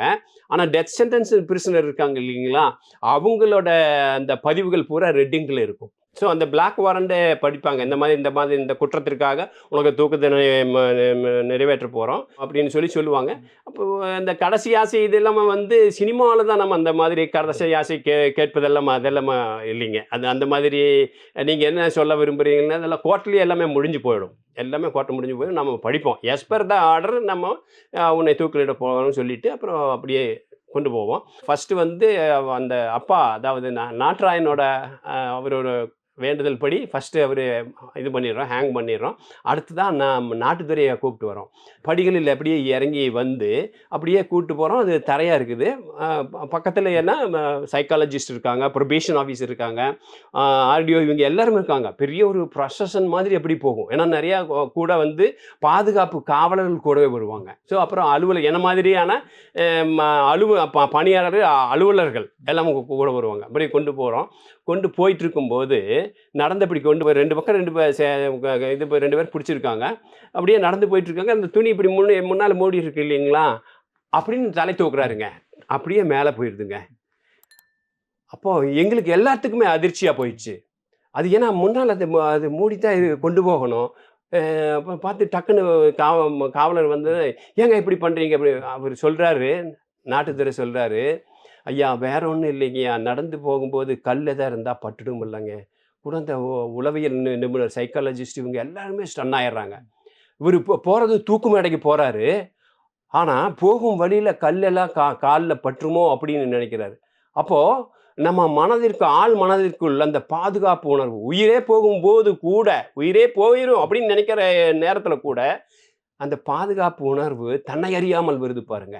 அது வந்து முக்கியமாக உளவியல் அடிப்படையில் நம்ம கவனிக்க வேண்டிய ஒன்று. அப்புறம் இதை கொண்டு போய் அங்கே நான் அதாவது அங்கே ஒரு சின்ன ஒரு இது நடந்ததுன்னு நான் சொன்னேன் பாருங்க ஏற்கனவே. அது என்னன்னா அந்த தூக்கு மேடையில் போய் அங்கே கொண்டு போய் நிறுத்தி வைப்பாங்க. சென்டர் ஆஃப் அந்த பிளேட் ஒன்று இருக்கும். அந்த பிளேட்டை வந்து லிவர் எடுத்தால் கீழே அப்படி போயிடும். இதெல்லாமே வந்து 1 வீக்காக நம்ம இது ட்ரையல் பண்ணிகிட்டே இருப்போம். லிவருக்கு எல்லாத்துக்கும் கிரீஸ் போட்டுட்டு இருப்போம், மணல் மூட்டை எல்லாம் இது பண்ணுவோம். அந்த கயிறு மணிலா ரோப்புங்க, அந்த மணிலா ரோப்பு இதெல்லாமே நம்ம ரெகுலராக அதை செக் பண்ணி இது பண்ணிகிட்டே இருப்போம். இந்த ப்ராசஸ் எப்படின்னா அந்த சென்டர் ஆஃப் அந்த பிளேட்டு, அந்த பிளேட்டில் கொண்டு போய் அந்த ரவுண்ட் ஒன்று போட்டிருக்கோம், அந்த இதில் வந்து நிறுத்த வச்சுருவாங்க. ஒருத்தர் வந்து என்ன சடனாக இது அத்தனையுமே யூனிஃபார்மாக எல்லாரும் கோஆர்டினேஷனாக செய்வாங்க. ஒருத்தர் வந்து காலை கட்டிடுவார், சரிங்களா? இன்னொருத்தர் வந்து அவரோட கழுத்துக்கு கரெக்டாக கொண்டு போயிட்டு அந்த கயிறை கொண்டு போய் நிறுத்துவார், சைடில் கொண்டு வந்து நிறுத்தணும். இதெல்லாம் ப்ராசஸுங்க. இதெல்லாம் ஒரே நேரத்தில் நடக்கும். நிறுத்தின உடனே அங்கே வந்து சூப்பரிண்டென்ட் முன்னால் நிற்பார். இந்த லிவர் இழுக்காரு பாருங்க, அவர் வந்து இதை பார்க்க மாட்டார். எதுங்க அந்த நிறுத்த வச்சுட்டு இருக்கோம் பாருங்க, அங்கே பார்க்க மாட்டார். அவர் வந்து என்ன பண்ணுவார், சூப்பரிண்டென்ட் பார்த்துட்டு இருப்பார். லிவருக்கு இந்த கையில் பிடிச்சிட்டு இருப்பார், சூப்பரிண்டென்ட் பார்த்துட்டு இருப்பார். சூப்பரிண்டென்ட் வந்து சிக்னல் தான் கொடுப்பார், கமாண்ட், வாயில் கமாண்ட் கிடையாது.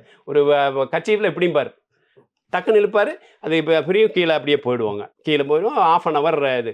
இந்த இது வந்து கயிறு கீழே புழுகுது பாருங்க. இந்த கயிறு நான் அதாவது அதில் கவனிச்சது என்னென்னா, இந்த கயிறு கீழே டக்குன்னு விழுந்த உடனே இந்த கயிறு இருக்கு பாருங்க, அப்படியே அதிருங்க, அப்படியே கடன்னு அப்படியே அதிரும். அந்த உயிர் துடிப்பு, அதாவது இது கை கால் கட்டியிருக்காங்க, கை காலும் கட்டியிருக்காங்க, கையை பின்னால் கட்டியிருக்காங்க, விலங்கும் போட்டிருக்காங்க. அந்த கயிறு விழுந்த உடனே அப்படியே அதிரும் அப்படியே. ஸோ அந்த உயிரினோட துடிப்பு அந்த கயிறு வழியாக அப்படி போகுதுங்க. இப்போ இந்த சூழலில் வெளியே டமார்னு பெரிய ஒரு சத்தமுங்க. இது இந்த கேலோஸ் இருக்கு இல்லையா, தூக்கு மேடைக்கு வெளியே ஒரு டமார்னு ஒரு சட்டம். என்னன்னு ஓடி போய் பார்த்தாச்சுன்னா, வெளியே துப்பாக்கி வச்சுருந்தவர் டமார்னு மயக்கம் போட்டு விழுந்துட்டார். இந்த சத்தத்தை கேட்டு அவர் என்னாச்சு, அவர் மயக்கம் போட்டு இருந்தார். அப்புறம் அவர் இது பண்ணார். அதனால் மனிதனின் பாதுகாப்பு உணர்வும் பய உணர்வும் எல்லாம் வாங்கி விழுந்தவர் வந்து ஒரு துப்பாக்கி ஏந்தியவர். பாதுகாப்பு உணர்வும் பய உணர்வும் மனிதனுக்கு எப்பொழுதும் எங்கும் இருக்கிறது அப்படின்றது நம்ம அது பார்த்துட்டோம். சொல்வதற்கு ரொம்ப சுலபமாக இருக்குங்க. நான் இது கதை மாதிரி உங்களுக்கு சொல்லிட்டேன். ஆனால் இந்த நிகழ்வு 1 மாதம் அப்படியே வந்து வந்து வந்து வந்து மனதில் வந்து வந்து போயிட்டே இருக்குமுங்க. அது தவிர்க்க முடியாத ஒன்று. பணியில் வந்து இது தவிர்க்க முடியாத ஒன்று. கடைசி கால மனநிலைகள் நம்ம அப்சர்வ் பண்ணணும்னா பார்த்தீங்கன்னா, அவங்க சின்ன வயதில் நடந்ததெல்லாம் சொல்லுவாங்க நம்மக்கிட்ட. அவங்க விவசாயின்னா விவசாயத்தில் இப்படி விவசாயம் பண்ண இவ்வளோ விளைஞ்சது இதையெல்லாம் சொல்லுவாங்க. நான் நாட்டுத்துறை கூட்டம் நிறைய நான் பேசி அதை இப்போ கேட்டிருக்கேன். அதாவது தண்ணி இவ்வளவு தண்ணி பாய்க்கணும், இவ்வளவு இது பண்ணணும், இப்படி செஞ்சால் அப்படி கடலைக்காய் இப்படி வச்சாச்சுன்னா இப்படி வருமுங்க. இது எல்லாம் அப்படியே அதாவது உள்ளிருந்து ஸ்பான்டேனியஸாக வந்துகிட்டே இருக்குங்க. எதனா சொல்லணும், பேசணும் அப்படின்னு அப்படி வெளி கொட்டிகிட்டே இருப்பாங்க. அப்புறம் சில பேர் என்னம்பாங்க, அக்செப்டன்ஸு. ஆமாம், நான் செஞ்சேன், ரைட், எனக்கு வந்து இது தேவைதான் அப்படிம்பாங்க. அப்புறம் சில பேர் என்னம்பாங்க, ஏதோ தவறுத அவசரத்தில் நான் செஞ்சு போட்டேன், எனக்கு ஒரு வாய்ப்பு கொடுக்கக்கூடாதா கடவுளே அப்படிம்பாங்க. அப்படி தூக்கு மேடைக்கு போய் நாள் குறிக்கப்பட்டு விடுதலையானவர்கள் இருக்காங்க. அந்த விடுதலையானவர்களோட இது வந்து நிறைவேற்றப்பட்டது. அந்த விடுதலையானவர்களோடவும் நான் பேசியிருக்கேங்க. ஒரு மறுவாழ்வு இல்லைங்களா, மீண்டுமே பிறந்த மாதிரி. விடுதலை அப்படின்றது தூக்கு மேடைக்கு நாள் குறிச்சாச்சு. அடுத்த வாரத்தில் செவ்வாய்க்கிழமை இப்படி ஒரு தூக்க போட போகிறோம் அப்படின்ற நாளும் குறிச்சாச்சு. அப்போ வந்து அவருக்கு வந்து சுப்ரீம் கோர்ட் இதில் வந்து இதாகிட்டு ஸோ அவர் லைஃபாக மாற்றிடுறாங்க.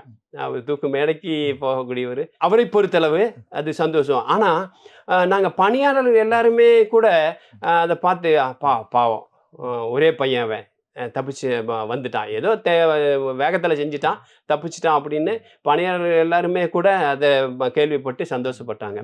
அப்படியான இது ஏன்னா மனிதர்களினோட உள்ள பாங்கு ஒவ்வொரு சூழலுக்கும் வேறு வேறு விதமாக பிரதிபலிக்குதுங்க. அது கற்றுக்கொள்வதற்கு அருமையான இடம் சிறைச்சாலை தான். இதே மாதிரி தூக்க நிறைவேற்ற நீங்க உங்களை மாதிரி அதிகாரிகள் உங்களோட மனநிலை எப்படி இருக்கும்? சம்பவத்திற்கு முன்னாடி சம்பவத்துக்கு பின்னாடி தூக்கு தண்டனை நிறைவேற்றுவதற்காக பல பணியாளர்கள் இருக்காங்க. ஒவ்வொரு பணியாளருக்கும் ஒவ்வொரு மாதிரி மனநிலை இருக்கும். இப்போ என்னை பொறுத்தளவு நம்ம 1 மாதமா எனக்கு வந்து அது தூங்க விடாமல் பண்ணிய ஒரு நிகழ்வாக நான் சொல்றேன். அதே மாதிரி அந்த இந்த நிறைவேற்றுவதற்காக அப்ப கையில இந்த சூப்பரிண்டென்ட் கையில வந்து அந்த கர்ச்சீஃப் இது பண்ணாரு பாருங்க. அவரு வந்து அப்செட் ஆயிட்டாரு. ஒரு ஒரு 1 வீக் அவரு இப்போ வீட்டுக்கு போனோனே அந்த கர்ச்சீஃப கிழிச்சு எறிஞ்சிட்டாரு. ஸோ அந்த மாதிரி ஒவ்வொரு பணியாளருக்கும் ஒவ்வொரு வெவ்வேறு விதமான மனத்தாக்கத்தை ஏற்படுத்தும். இல்லைங்களா? ஆனா இப்ப இது கேள்விப்பட்ட அவர்களுடைய எதிராளி அது எதிராளி குடும்பமே இல்லைங்க. வந்து மொத்தமா 5 பேரு மர்டர் பண்ணி போட்டாங்களேன். அதனால நீங்க பார்த்தீங்கன்னா, விக்டிம்ஸ் சந்தோஷப்படுவது அப்படின்றது வந்து வேறு விதமான ஒன்றுங்க.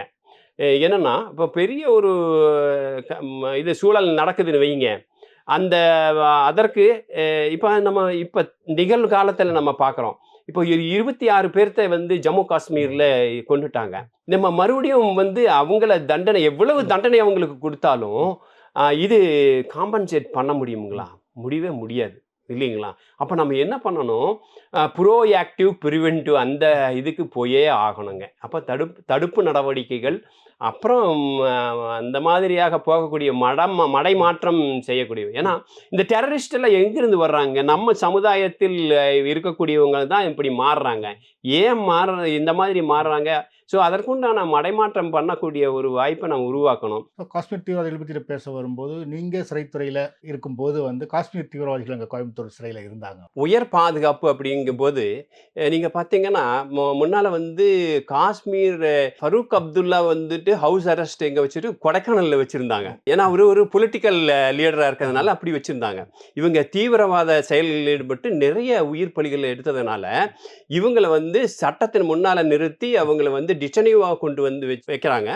இந்த சிறைகள்ல எந்த இடத்துல வச்சாச்சுன்னா, ரொம்ப பாதுகாப்பா இருக்கும் அப்படின்றத வந்து தீர்மானம் பண்ணி, சிறைத்துறை தீர்மானம் பண்ணி, கோவை மத்திய சிறையில மெத்த பிளாக்ன்ற ஒரு பகுதியில கொண்டு வந்து வைக்கிறாங்க.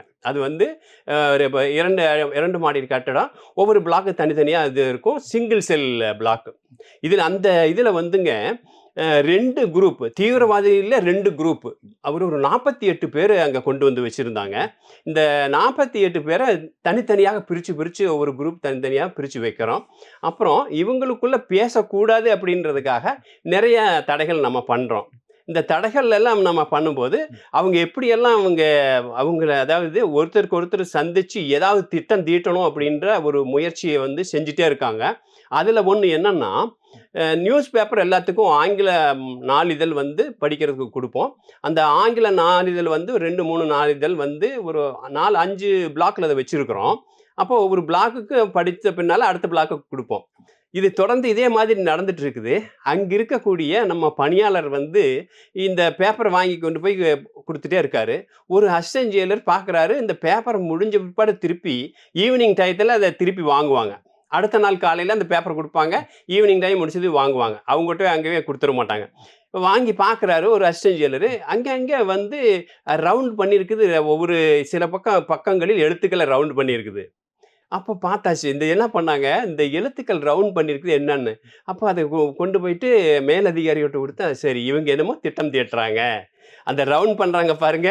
அந்த ரவுண்ட் பண்றதுல அவங்க தங்களுக்குள் பரிமாறிக்கொள்கிறார். செய்தி பரிமாறிக்கொள்கிறார். நான் அனந்த்நாக் சேர்ந்தவன் நானு. ரஜௌரி சேர்ந்தவன் நானு. நான் இங்க இருக்கேன் அப்படின்றது வந்து அந்த இது மூலமா ஒவ்வொரு அவ்வளவு உன்னிப்பாக அந்த தீவிரவாதிகள் தங்களுக்குள் ஏதாவது திட்டமிடுவதற்காக சிறைக்குள்ள வந்து முயற்சி பண்றாங்க. இது எக்ஸ்ப்ளோசிவ் இது வச்சு நிறைய சாதாரண மனிதர்களை கொன்றவர்கள் அங்க அந்த இதில் இருந்தாங்க. தீவிரவாத குழுக்கள் சேர்ந்தவங்க.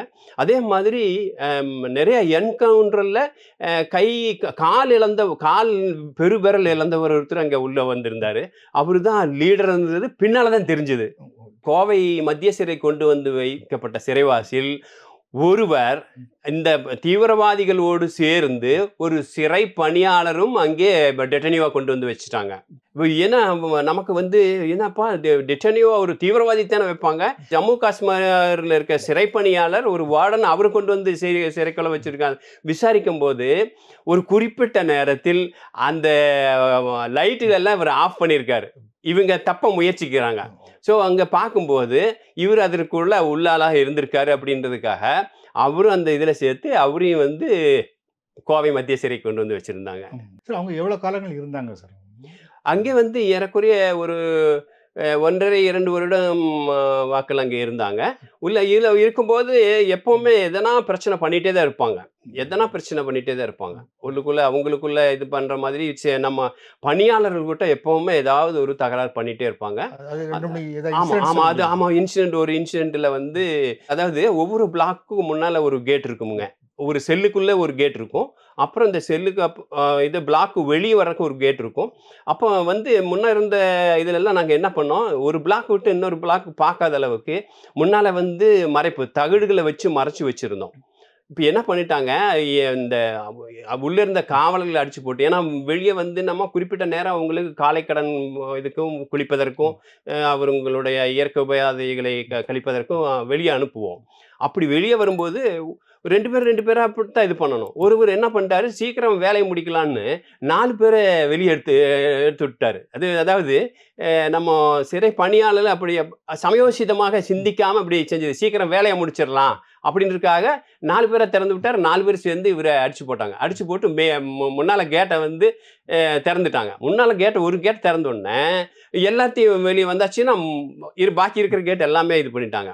அதுக்குள்ள எல்லாமே சைரன் இதெல்லாமா போட்டு ஃபோர்ஸ் கொண்டு வந்து மறுபடியும் கண்ட்ரோல் பண்ணி உள்ள அடைச்சோம். அது ஒரு பெரிய இது.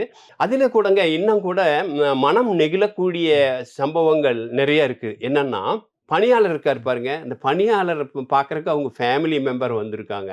அதாவது ஒரு உள்ள அதிகாரியா இருக்க வேண்டியவரு, அவரோட அ ஒரு குறைபாடுனால அவங்க ஃபேமிலி எல்லாம் எவ்வளவு ஜம்மு காஷ்மீர்லேருந்து இங்க வந்து நம்ம ஜெயில்ல வந்து ஒரு சிறைவாசி பார்க்குற மாதிரி ஒரு சூழல் ஏற்பட்டிருக்கு பாருங்க. அது ஒரு நெகிழ்வான தருணம். ஏன்னா சின்ன குழந்தைய ரொம்ப சின்ன குழந்தையில அது கொண்டு வந்து காமிச்சாங்க. அப்புறம் அது போகங்க சிறை பணியாளர் இவங்க இவ்வளவு கடுமையாக இருந்தால் கூட, நம்ம அவங்கள எவ்வளவு பக்குவமா பார்த்துருக்கோம் அப்படின்றது வந்து ஒரு நிகழ்வ சொல்றேனுங்க. அதாவது ஒருத்தருக்கு திடீர்னு மாரடைப்பு ஏற்பட்டுருச்சு.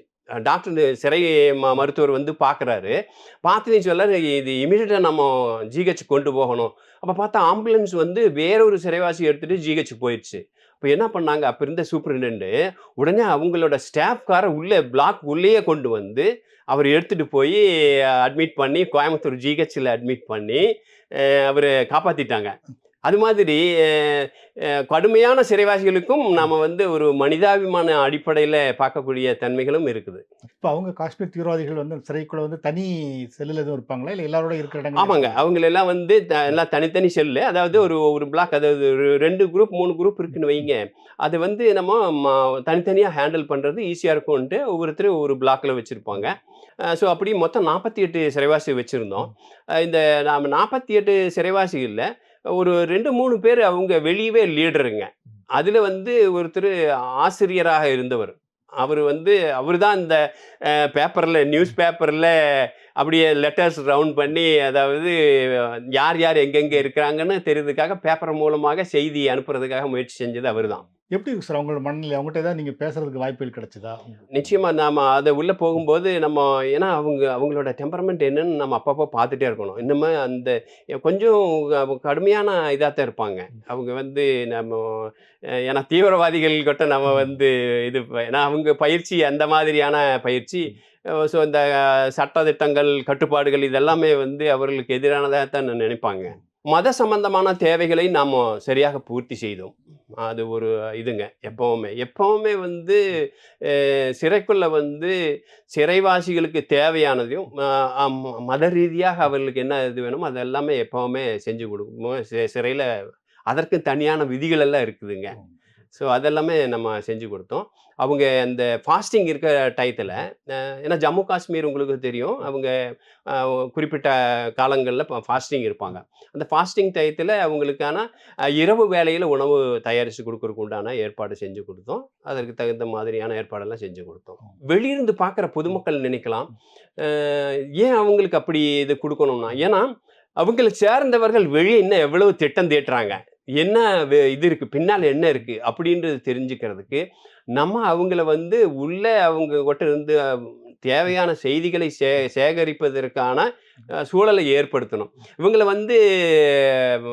வந்து பார்த்துட்டு போவாங்க. சென்ட்ரல் இதிலிருந்து வந்து இவங்க வந்து எப்படி வச்சிருக்காங்க என்னன்னு பார்த்துட்டு போவாங்க.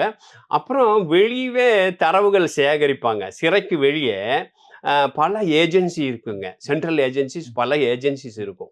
ஐபிரா இது மாதிரி நிறைய ஏஜென்சிஸ் இருக்கும். யார் இருக்காங்கன்னு யாருக்கும் தெரியாது.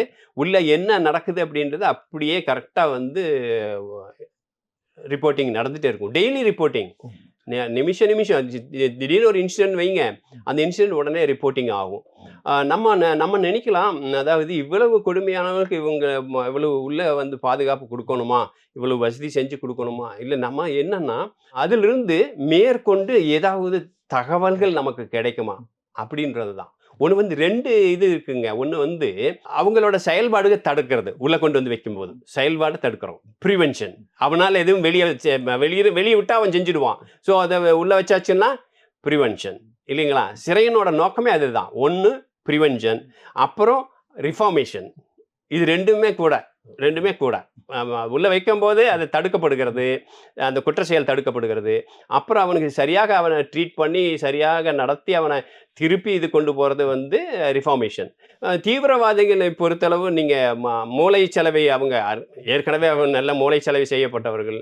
அப்புறம் அந்த டீலேர்னிங்னு சொல்லுவாங்களே, அந்த மெத்தட் அந்த அளவுக்கு நம்ம சிறைத்துறையில் அந்த அளவுக்கு இண்டிவிஜுவலாக வந்து அவங்கள ஏற்கனவே செய்யப்பட்ட மூளை செலவை நம்ம திருப்பி இது பண்ணுற அளவுக்கு இன்னும் கட்டமைப்புகள் இல்லை. அது நம்ம ஒத்துக்கு தான் வேணும். ஏன்னா இருக்கிறாங்க, இப்போ வந்து உளவியல் நிபுணர்கள் இருக்கிறாங்க, நம்ம சிறைத்துறையில் உளவியல் நிபுணர்கள் இருக்கிறார்கள். ஆனால் அந்த அளவுக்கு சொஃபிஸ்டிகேட்டடாக 1 to 1 இது பண்ணுற மாதிரியான ஒரு ஏற்பாடுகள் இல்லை. ஆனால் இவங்க காஷ்மீர் தீவிரவாதிகள்னால இவங்களுக்கு சிறப்பு கண்காணிப்பு இருந்தது. அது எப்படி அவங்க ஆமாங்க. நிர்வகிக்கிறாங்க? ஆமாம். அந்த சிறப்பு கண்காணிப்புன்னா எப்படின்னாங்க, இப்போ அவுட்டர் காம்பவுண்ட் வால் இருக்குது, ஆனால் அதுக்குள்ளே மறுபடியும் இன்னொரு காம்பவுண்ட் வால், அப்புறம் அதுக்குள்ள ஒரு பிளாக் வால், இது மாதிரி ஒரு 4-5 அடுக்கு இது இருக்கு. இப்போ இந்த இதில் வந்து உள்ள இருக்கிற காவல் பணியாளர் ஒன்று, அப்புறம் அடுத்தது அந்த டவர்னு சொல்லுவாங்க, அந்த காவல் பணியாளர் ஒன்று, அப்புறம் இந்த பிளாக் சுற்றியுமே நம்ம சிறைத்துறையில் சிறப்பாக தேர்ந்தெடுக்கப்பட்ட காவலர்கள். அது அவங்க எப்படின்னா மற்ற சிறையிலிருந்து கொண்டு வருவோம், மற்ற சிறையிலேருந்து டெபுடேஷன் போடுவோம். ஏன்னா இங்கே லோக்கல் இருக்கவங்க பற்றி அவங்களுக்கு உண்டான இது வரக்கூடாது அப்படின்றதுக்காக வெளியிருந்து டெபுடேஷன் கொண்டு வந்து போடுவோம். அப்புறம் என்னாச்சு, என்னன்னா அவுட்டர் காம்பவுண்ட் வாலில் weapon with வெப்பனுங்க, sophisticated weapon, automatic weapons வந்து அவுட்டரில். அது வந்து யார் பண்ணுவாங்கன்னா சென்ட்ரல் ஃபோர்ஸ், சிஆர்பிஎஃப் இது மாதிரியான இவங்க வந்து அவுட்டர் இது பண்ணுவாங்க. காஷ்மீர் தீவிரவாதிகள் இருக்கிறதுனால அவங்க பண்றாங்க. ஆமாம், ஃபர்ஸ்ட் அப்போ தான் ஸ்டார்ட் ஆச்சு.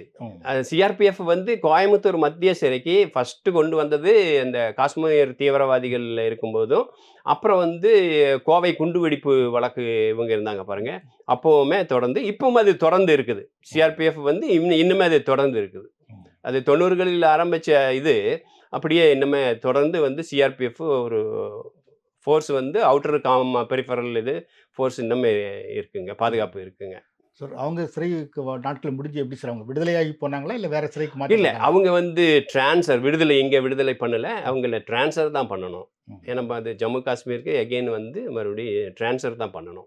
நார்மலாக நீண்ட காலம் சிறையில் ஆயுள் தண்டனை மாதிரி தண்டனை அனுபவிக்கப்பட்டு வந்திருப்பாங்க. ஸோ அவங்களோட ஒரு டே டு டே லைஃப் எப்படி சார் இருக்கும்? காலையிலேருந்து சாயந்தரம் வரைக்கும் என்ன பண்ணி? இன்ஸ்டிடியூஷனலைசேஷன் அப்படின்னா, வெளியிருந்து சாதாரணமாக வெளியிருக்கிற ஒரு மனிதன் சிறைக்குள்ளே வந்து சிறை அப்படியே அதனோட இயங்குவதற்கு பழகணும். அது எப்படியுமே ஒரு மாதம் மேலே எடுத்துக்குமுங்க அந்த சிறை ரொட்டீனுக்கு வரும்போது. ஏன்னா அன்றாட ரொட்டீன் வெளியே வந்து வேறு மாதிரி இருக்கும், அன்றாட பழக்க வழக்கம். ஆனால் சிறைக்குள்ளே வந்து எல்லாமே நேர மேலாண்மையாக தான் இருக்கும். காலையில் 6 மணிக்கு எந்திரிக்கணுமா, காலையில் 6 மணிக்கு எந்திரிக்கணும், உன்னோட வேலையை செய்யணும், ஃபைல் உட்காரணும், நீங்கள் எங்கே வேலையை உனக்கு அலாட் பண்ணியிருக்க அந்த வேலைக்கு போகணும், அல்லது நீ ரிமாண்டாக இருந்தாச்சுன்னா இன்றைக்கி கோர்ட்டுக்குன்னா கோர்ட்டுக்கு போக ரெடி ஆகணும்.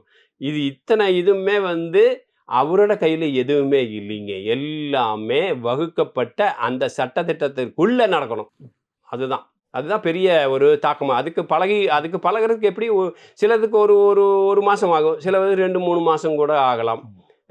ஸோ அவங்களோட இதை பொறுத்து. அது மாதிரி சிறையில் வர்ற சிறைவாசிகளுக்கு சாப்பாடுகள் கொடுக்கப்பட்டது, அவங்க தூங்குறதுக்கான இடங்கள் கொடுக்கப்பட்டது, எல்லா கடமைகளும் ஆனால் மனுஷனோட வாழ்க்கையில் வந்து ஒரு காமம்ங்கிறது ஒரு முக்கியமான ஒரு கட்டம் ஆ, சார். வந்து ஆ, ஆ. ஒரு நீண்ட காலம் அவங்க சிறையில் இருக்கும்போது ஆமா. அந்த கட்டத்தை அவங்க எப்படி தாண்டி வராங்க? இப்போ சமீபத்தில் வந்து ஒரு தீர்ப்பில் வந்து அவங்க மனைவிகளை வந்து சிறையில் அவங்க கூட தங்குறதுக்கு அனுமதிக்கலாம் அப்படின்னு கூட சொல்லப்பட்டிருந்தது வந்து. இது இது இது வந்துங்க, இது பரிட்சாத்த முறையில வந்து வேறு விதத்துல பார்க்குறாங்க. இது எல்லாமே வந்து மற்ற நாடுகளில் இத வந்து ஏற்கனவே இது பண்ணி பார்த்துட்டாங்க.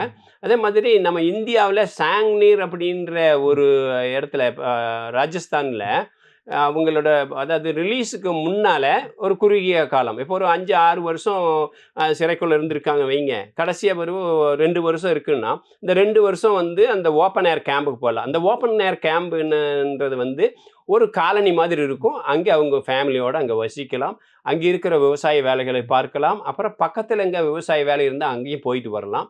ஸோ அவங்க வந்து அவங்களே தங்களை நிர்வகித்துக் கொள்ள ஒரு பக்குவமா இருக்கும் அப்படின்றதுக்காக அது இது பண்றாங்க. இப்ப என்னன்னாங்க, நம்ம 2வது ஒரு தளத்தில இருந்து என்ன பார்க்குறோம், திடீர்னு இப்ப தான் அவருக்கு மேரேஜ் ஆயிருக்கு. மேரேஜ் ஆனது ஏதோ ஒரு இதுல வந்து ஒரு ஆக்சிடென்ட்டா ஒரு மர்டர் நடந்து போகுது. சிறைக்குள்ள வர்றாரு. சிறைக்குள்ள வந்துட்டு அது லைஃப் கன்ஃபார்ம் ஆயிருது. இப்ப அவரோட மனைவி குற்றம் செய்யவில்லை. இல்லைங்களா? ஸோ குற்றம் செய்து அவரு. அப்புறம் இது இது இவங்களோட ஆர்குமெண்ட் என்னன்னு சொல்றாங்க, மனைவியினோட அவங்களோட தேவையை பூர்த்தி செய்வது கணவனோட கடமை. குற்றம் செய்யாத மனைவிக்கு என்ன ஏன் இது அப்படி அந்த மாதிரியான ஆர்குமெண்ட்ல அவங்க வந்து கான்ஜுகல் விசிட் அப்படின்னு சொல்றாங்க. Family visit. So conjugal visit அப்படின்றது அந்த அளவுக்கு நம்ம சமுதாயத்தில் இன்னும் அந்த அளவுக்கான ஒரு சூழல் இல்லைங்க. ஏன்னா, நம்ம டோட்டலா ஓவரால் அதாவது விக்டிம்ஸ்ன்னு நம்ம சொல்லும்போது, பாதிக்கப்பட்ட ஒரு நபர தான் நம்ம பார்க்குறோம். நோ. பாதிக்கப்பட்ட ஒரு நபர் கிடையாது. மொத்த சமுதாயமும் பாதிக்கப்பட்டது. அந்த அலைகள், அந்த அந்த அதிர்வு அலைகள் கடைக்கோடி மனிதனுக்கும் போய் சேர்கிறது. இந்த பாதிக்கப்பட்டது ஒட்டுமொத்த சமூகமும். ஏனென்றால், ஒரு குற்ற நிகழ்வு நடக்குது. இப்ப அதாவது ஒரு சின்ன குழந்தைய ஒருத்தன் மர்டர் பண்ணிடுறான். அந்த அதிர்வு அலை உடனே வந்து எல்லாத்தையும் தாக்குது. அதே மாதிரியாக வன்புணர்வுல ஒரு இளம் பெண்ணை கொலை பண்ணிடுறான். அப்போ அந்த அதிர்வலை வந்து இந்த சமுதாயத்தின் எல்லா இடத்துகளும் போய் சேருது. அப்போ இது என்னன்னாங்க, unity and collective conscience of the society, ஒட்டுமொத்த சமூகத்தின் ஒரு எதிர்ப்பு அலைதான் இந்த சட்டம்ன்றத, வேற ஒன்றும் இல்லை. இது சமுதாயம் எல்லாம் சேர்ந்து இது வேண்டாம், இது கலை, இதை பிடுங்கி எறி அப்படின்ற ஒரு எண்ணம் தான் அந்த இந்த மாதிரியான சட்டத்தை நாம் நிறைவேற்றக்கூடிய வாய்ப்பாக கட்டாயமாக இருக்கிறது. இது மாதிரி பார்த்தீங்கன்னா, சில அப்பாவிகளும் இருப்பாங்க. செய்யாத தப்புக்கு மாட்டிக்கிட்டு, அந்த மாதிரி ஆட்கள நீங்க சந்திச்சிருக்கீங்களா? ஆமாங்க. அதாவது நீங்க பார்த்தீங்கன்னா, இது கொஞ்சம் வித்தியாசமான ஒண்ணுங்க. எப்படின்னா, ஒரு குடும்பத்தில தகராறு ஆகுது. ஒரு தள்ளு முள்ளுல கீழ விழுகுறாங்க. இறந்து போறாங்க. ஒரு பெண்ணு வந்து இறந்து போறாங்க. இப்ப இந்த இந்த சூழல்ல இப்போ குடும்பத்தில இருக்கவங்கலாம் இது குடும்பத்தில இருக்கக்கூடிய உறவினருக்குள்ளேயே நடந்த ஒரு இது. இப்போ அது மர்டர் ஆயி போயிடுச்சு. அப்போ அவங்க எல்லாம் என்ன பண்றாங்க, சரி இப்போ அ தள்ளிவுட்ட நீ வந்து முக்கியமான ஆளு. பரவால்ல. அப்பா வந்து அவரு சும்மா தானே இருக்காரு. அவரு ஏத்துக்க சொல்லலாம் அப்படின்னு அவங்க முடிவு ஏன்னா இது வந்து அவரு அந்த பெரியவரு சொன்ன பிற்பாடு தான் எனக்கு தெரியுது. இந்த மாதிரி எல்லாமே குற்றம் செய்யாதவர்கள் உள்ள இருக்காங்களா அப்படின்னு. என்ன பண்றாங்க, அவரு தான் பண்ணேன் அப்படிங்கிற மாதிரி எல்லாம் ஜோடிச்சு, எல்லாம் சாட்சிகள் இது எல்லாமே சூழல் எல்லாம் இது பண்ணி, அவரு தான் செஞ்சதாக அப்படியே கொண்டு வந்து, அவரு வந்து லைஃப் சென்டென்ஸ் அதாவது ஆயுள் தண்டனை கைதியாக உள்ள வந்துர்றாரு. அவரு செய்யாத குற்றம். ஆனா அவரு உள்ள இருக்காரு. இப்ப என்னன்னாங்க, அவர மாதிரி இருக்கக்கூடிய சிறைவாசிகள் எல்லாத்தையும் வயதான சிறைவாசிகளை பெரும்பான்மையாக யாரும் குடும்ப நபர்கள் வந்து பார்ப்பதில்லை. ஸோ, இப்படி வந்து பார்க்காதவர்களுக்கும் ஒரு அன்பு காட்டணும் இல்லையா? இந்த அன்பு காட்டுவதற்காக நான் என்ன பண்ணேங்க, நான் கோவையில் இருக்கும்போது, ஒரு என்ஜிஓட்ட சொன்னேன். நீங்க வேற ஒண்ணும் செய்ய வேண்டாங்க. நான் வந்து பழங்கள் எல்லாம் வாங்கி குடுக்குறேன். நான் வந்து டைரக்ட்டா நம்ம இது பண்ண முடியாது. நீங்க வந்து உங்களுக்கு அனுமதி இருக்குது. சிறைக்குள்ள வந்து பணி செய்வதற்கான அனுமதி இருக்கு. அப்ப அவரு என்ன பண்ணாரு, "சார், நீங்க பழங்கள் வாங்கிட்டு நான் பிஸ்கட் இதெல்லாம் வாங்கிட்டு வரேன் சார்." அப்படின்னு சொல்லிட்டு, அங்க இருக்கக்கூடிய ஒரு 100 பேர்த்துக்கு வயதானவர்களுக்கு. ஏன்னா, அந்த வயதானவர்கள வந்து அந்த ஜெயிலுக்குள்ள வந்தாச்சுன்னா, அது வேண்டாத ஒரு பொருள் போட்டாச்சுன்னு வையுங்களேன். பொதுவா வந்து ஒரு வயதுக்கு இது மேல 60 வயசு 70 வயசுன்னா ஒரு நெக்லெக்டட் பர்சனாகத்தான் அந்த சமூகத்தில் போயிட்டே இருக்கு. அப்போ சிறைக்குள்ள வந்துட்டு அவர் யார் பார்ப்பாங்க? அவங்க நேர்காணலே வந்து பார்க்கறது இல்ல. அப்போ என்ன பண்ணோம், அந்த நேர்காணலாக சிறப்பு நேர்காணலாக ஒரு என்ஜிஓவை ஏற்படுத்தி, அவங்க வந்து எல்லாம் அவங்களுக்கு குடுத்து பார்த்தா, அவங்களுக்கு ஒரு மிகப்பெரிய அவங்களுக்கான இதுங்க. அப்போ குற்றமே செய்யாத ஒருவர் சிறைக்குள்ள இருந்து தண்டனையை கழிக்கிறாருன்னா, கொஞ்சம் நமக்கு கேட்கறவங்களுக்கு மனவேதனையாத்தான் இருக்கும். இல்லைங்களா? அப்போ இந்த இந்த என்ஜிஓ வந்து எல்லாத்துக்கும் பண்ணிட்டு இருந்தாங்க பாருங்க. அப்போ ஒரு சிறைவாசி வந்தாருங்க. அப்போ சிறைவாசி அவரு வந்து அவரு லைஃபரு. அவரு என்ன சொல்றாரு, "ஐயா அவரு ரொம்ப முடியாம இருக்காருங்கய்யா. அவரு நான் வந்து என்னோட அப்பாவ தத்தெடுத்துக்கிறேனுங்கய்யா." எப்படிங்க? சிறைக்குள்ள ஆயுள் கைதியாக இருக்கக்கூடிய இளம் கைதி ஒருவர், வயதான ஒரு கைதியை தன்னுடைய அப்பாவ ஏத்துக்கொள்ளுகிற சட்டத்துல அந்த மாதிரி எல்லாம் இல்ல. உள்ளே வந்து நீ தத்தெடுக்கிற மாதிரி எல்லாம் இல்ல. ஆனா நீ நீ வந்து தத்தெடுத்ததா நெனச்சுட்டு, அவர வந்து நீ கவனிச்சுக்கப்பா அப்படின்னு. ஆகவே சிறைக்குள்ள வந்தாலும் மனித நேயம் இருக்குங்க. சிறைவாசிக்குள்ளேயும் மனித நேயம் இருக்கு. ஸோ அந்த மாதிரியாக சிறந்த மனிதர்கள் நம்ம என்ன பண்ணுவோம், இதே மாதிரி ஒரு சூழல்ங்க. அந்த சிறைவாசிய வச்சு இந்த மாதிரியெல்லாம் சிறைவாசிகள் இருக்காங்க அப்படின்னு சொல்லும்போது, மத்த சிறைவாசிகள் நம்ம என்ன பண்ணலாம் அப்படின்னு என்ன பண்ணாங்க, நாங்கலாம் டொனேட் பண்றோம் சார்ன்னு. ஒரு ஒரு ஒரு 240 பேருங்க கோவை மத்திய சிறையில ஒரு குறிப்பிட்ட இது ஃபவுண்டேஷனுக்கு சர்டிஃபிகேட் அதாவது நான் இறப்புக்கு பின்னால் என்னோட இத எடுத்துக்கலாம்னு சொல்லி, அவங்க இத எழுதி குடுத்துருக்காங்க. 240 பேர் எழுதி குடுத்துருக்காங்க. ஸோ அதனால அந்த மனிதனுக்குள்ளும் மனிதம் இருக்குதுங்க. மிக கடுமையான ஒரு கொலை குற்றவாளி, அவனுக்குள்ளும் மனிதம் இருக்கிறது. அப்போ அந்த மனிதத்தை நம்ம மீட்டெடுக்கிறது தான் நம்மளோட வேலை. இல்லைங்களா? சில வேலைகளில் நமக்கு கொஞ்சம் நெருடலாகத்தான் இருக்கும். கொலையே செய்யாம உள்ளே இருக்கான் பாரு அப்படின்னு சொல்லிட்டு நமக்கு ஒரு நெருடலா இருக்கும். கான்ஜுகல் விசிட் பத்தி பேசிட்டு இருந்தோம் சார் வந்து. அதோட தொடர்ச்சியா வந்து சார், அது நீங்க சொன்ன மாதிரி இன்னும் அது நடைமுறைக்கு நம்ம ஊர்களெல்லாம் வரல வந்து. ஸோ அதனால வந்து இந்த உடல் தேவைகளை தீர்த்துக்கிறதுக்காக சிறைகள்ல வந்து சேம் சைட் செக்ஸ் இருக்கு அப்படிங்கிற ஒரு தகவல் வெளியே வருது வந்து. இன்னொன்னு வந்து கொஞ்சம் இள வயதில கொஞ்சம் அழகா இருக்கிற பசங்க, அதெல்லாம் அது மாதிரி பெண்கள் சிறையிலயும் அதே மாரி. கொஞ்சம் இளம் வயதில இருக்கிறவங்க, அழகா இருக்கிறவங்களுக்கு ஆமா. இந்த விதமான தொந்தரவுகள் இருக்குன்னு சொல்லப்படுது. அது எந்த அளவுக்கு உண்மை? ஆமாங்க. உளவியல் அடிப்படையில வந்துங்க, இது ஒரு மனிதனுக்கான ஒரு தேவை. பசி, தூக்கம் இது மாதிரியான இது ஒரு தேவை அப்படின்றது வந்து யாரும் மறுக்க முடியாது. அது எந்த இடத்துக்கு போனாலும் அது இருக்கத்தான் செய்யும். நான் அது வந்து நம்ம பூசி மெழுகி மூடி அந்த மாதிரி எல்லாம் இது பண்ண முடியாது. ஆனா, நிச்சயமாக எல்லா இது மாதிரியான இடங்களிலும், நீங்க வந்து எல்லா சிறைச்சாலைகளிலும் இது இருக்கும். இந்த சிறைச்சாலைகள் வந்து இல்ல அப்படின்னு எங்கேயுமே சொல்ல முடியாது. அதை எப்படி எல்லா சிறைச்சாலைகளிலும் போதைப் பொருட்கள் இருக்கிறதோ, எல்லா சிறைச்சாலைகளிலும் இந்த மாதிரியான பாலியல் துன்புறுத்தல்கள் நிச்சயமாக இருக்கும். அது வந்து இளம் வயதில் உள்ளவர்கள் நிச்சயமாக அதனால பாதிக்கப்படுறாங்க. அதே மாதிரி புதிதாக வரக்கூடிய சிறைவாசிகள் பாதிக்கப்படுறாங்க. ஒரு முக்கியமாக நான் ஒரு நிகழ்வை நான் உங்களுக்கு சொல்றேன் பாருங்க. எந்த தூரத்திற்கு இது போகும் அப்படின்றத.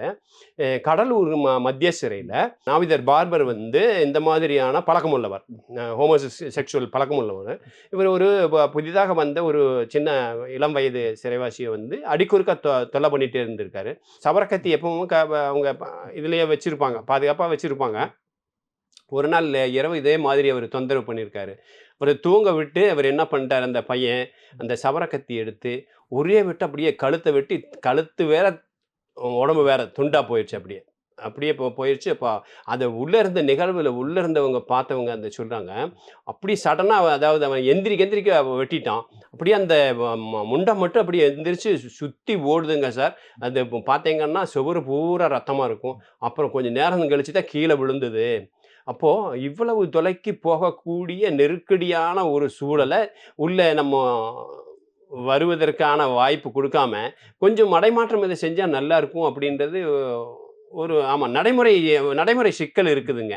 இத வந்து நம்ம வந்து மறுக்க முடியாது, மறைக்க முடியாது.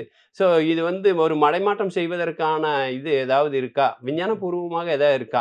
அப்புறம் நம்ம நடைமுறை இதுல வந்து நெறைய சிக்கல் இருக்குதுங்க. கான்ஜுகல் விசிட்ன்னா எங்க கான்ஜுகல் விசிட் வச்சுக்கிறது? எப்படி இது? அது பாதுகாப்பு அதாவது பல இத நம்ம பார்க்கணும். அப்புறம் பொது பார்வையில் இதனுடைய இது எப்படி இருக்கும்? சமூக பார்வையில் இது எப்படி இருக்கும்? இவ்வளவு நம்ம ஒரு குற்றம் செய்தவனுக்கு இவ்வளவு நம்ம இது குடுக்கிறதா? ஏன்னா நம்ம இந்த அத சப்போர்ட் பண்ணி ஆர்க்யூ பண்றவங்க என்னங்கிறாங்க, ஸோ அது பாதிக்கப்பட்ட அவங்களோட கவுண்டர் பார்ட் கப்பல் அவங்களோட துணை, இணை அவங்களுக்கு தண்டனை ஆகுது அது அப்படின்ற மாதிரி அது சொல்றாங்க. அ என்ன இருந்தாலும் இப்ப இருக்கிற சூழல்ல அது வந்து சமுதாயம் ஏற்றுக்கொள்ளக்கூடிய ஒரு சூழலாக இல்ல. கான்ஜுகல் விசிட்ன்றது வந்து அந்த மாதிரியாக இல்ல. ஆனா வெளிநாட்டுல இத வந்து ஒரு பகுதியாக சிறை நிர்வாகத்துல பகுதியாக வச்சிருக்காங்க. பெரிய கொலை சம்பவங்கள்ல வந்து அது அதாவது ஒரு காசுக்காக கொலை பண்றவங்க, கூலிப்படையினர் வந்து பண்ற கொலைகள்ல வந்து அத பொறுப்பை ஏத்துக்கிட்டு சிலர உள்ள அனுப்புறாங்க அப்படின்னு ஆமா, ஆமா, சொல்லப்படுது ஆமா, அது. ஆமா, ஆமா. நீங்க இது அந் இது இது மாதிரி இருக்குங்க. இது நான் முக்கியமா சொல்றேன். ம். குறிப்பிட்டு நான் அதை சொல்ல விரும்பல. ஆனா வந்து மிகப்பெரிய ஒரு இதுல வந்து ஆலயத்தில் நடந்த ஒரு வழக்கு. இந்த அந்த ஆலயத்தில் நடந்த ஒரு கொலை குற்றத்தை ம். தாங்கள் செய்ததாக இளைஞர்கள் 5, 6 பேர் வந்து சரண்டர் ஆகுறாங்க. இவங்க இந்த சரண்டர் ஆனவங்க உண்மையான குற்றவாளிகள் இல்லை. அப்படின்றது எப்பன்னா, இங்க வந்து நம்ம அப்ப நான் வந்து அ மத்திய சிறையில பணியாற்றுறேன். சிறை அலுவலரோட அலுவலகத்தில வச்சு தான் இந்த வந்து வந்திருக்கக்கூடிய இப்ப அரெஸ்ட் பண்ணப்பட்டவர்கள் எல்லாத்தையும் செட்டப் பண்ண போலி குற்றவாளிகள் ம். அப்படின்றது தெரிய வருது. அப்புறம் அ உண்மையான குற்றவாளிகள் யாருன்னு கண்டுபிடிச்சு, அப்புறம் அவங்களுக்கு தண்டனை வழங்குறாங்க. இது பெரிய ஒரு கேஸ். மிகப்பெரிய ஒரு இதிலிருந்து கொண்டு வந்த இதுங்க. ம். காஞ்சிபுரம் வழக்கு அது. ம். அது எல்லாத்துக்கும் தெரிஞ்ச ஒன்று. ஆனா ஆரம்பத்தில் முதல் இதுல வந்து சரண்டர் ஆனவங்க ம். எல்லாருமே போலியான ஒரு இதுதான். நம்ம நெனைக்கிற மாதிரி ஒரு குற்றத்துல ஒருத்தர அரெஸ்ட் பண்ணிட்டாங்கன்னா, அவரு தான் குற்றவாளின்னு நம்ம உடனே முடிவுக்கு வந்துரக்கூடாது. ஏன்னா, ஜட்ஜ்மென்ட் அப்படின்றதே மாறி, மாறி வரக்கூடியது இல்லைங்களா? அது ஜட்ஜ் தை நாட்ன்னு சொல்லுவாங்க. முடிவாக ஒரு தீர்ப்ப நம்ம வந்து சொல்லிறக்கூடாது. ஏன்னா, அதற்கு மாற்றாக இன்னும் வேற புதுசாக வருவதற்கும் வாய்ப்பு இருக்குது. அதனால எப்பவுமே நிச்சயமாக அந்த நீதி நிலைநாட்டப்படுமுங்க.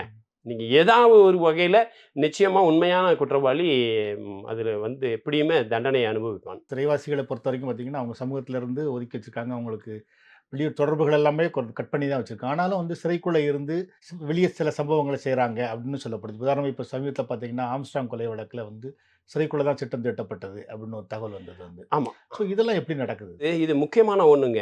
கிரைம்ன்றது வந்து இஸ் எ டைனமிக் கான்செப்ட்ன்னு சொல்றாங்க. இன்னும் கூட வந்து என்ன சொல்லலாம், எ it is a contagious disease. அதாவது உள்ளே இருக்கக்கூடியவர்களுக்கு ஏற்படக்கூடிய தொற்று வியாதியா நான் நினைக்கிறேன். ஒரு வ பயங்கரமான குற்றவாளி ஒருத்தன் இருந்தான்னா, சாதாரண குற்றவாளி அவனோட சேர்ந்தான்னா என்ன ஆகும்?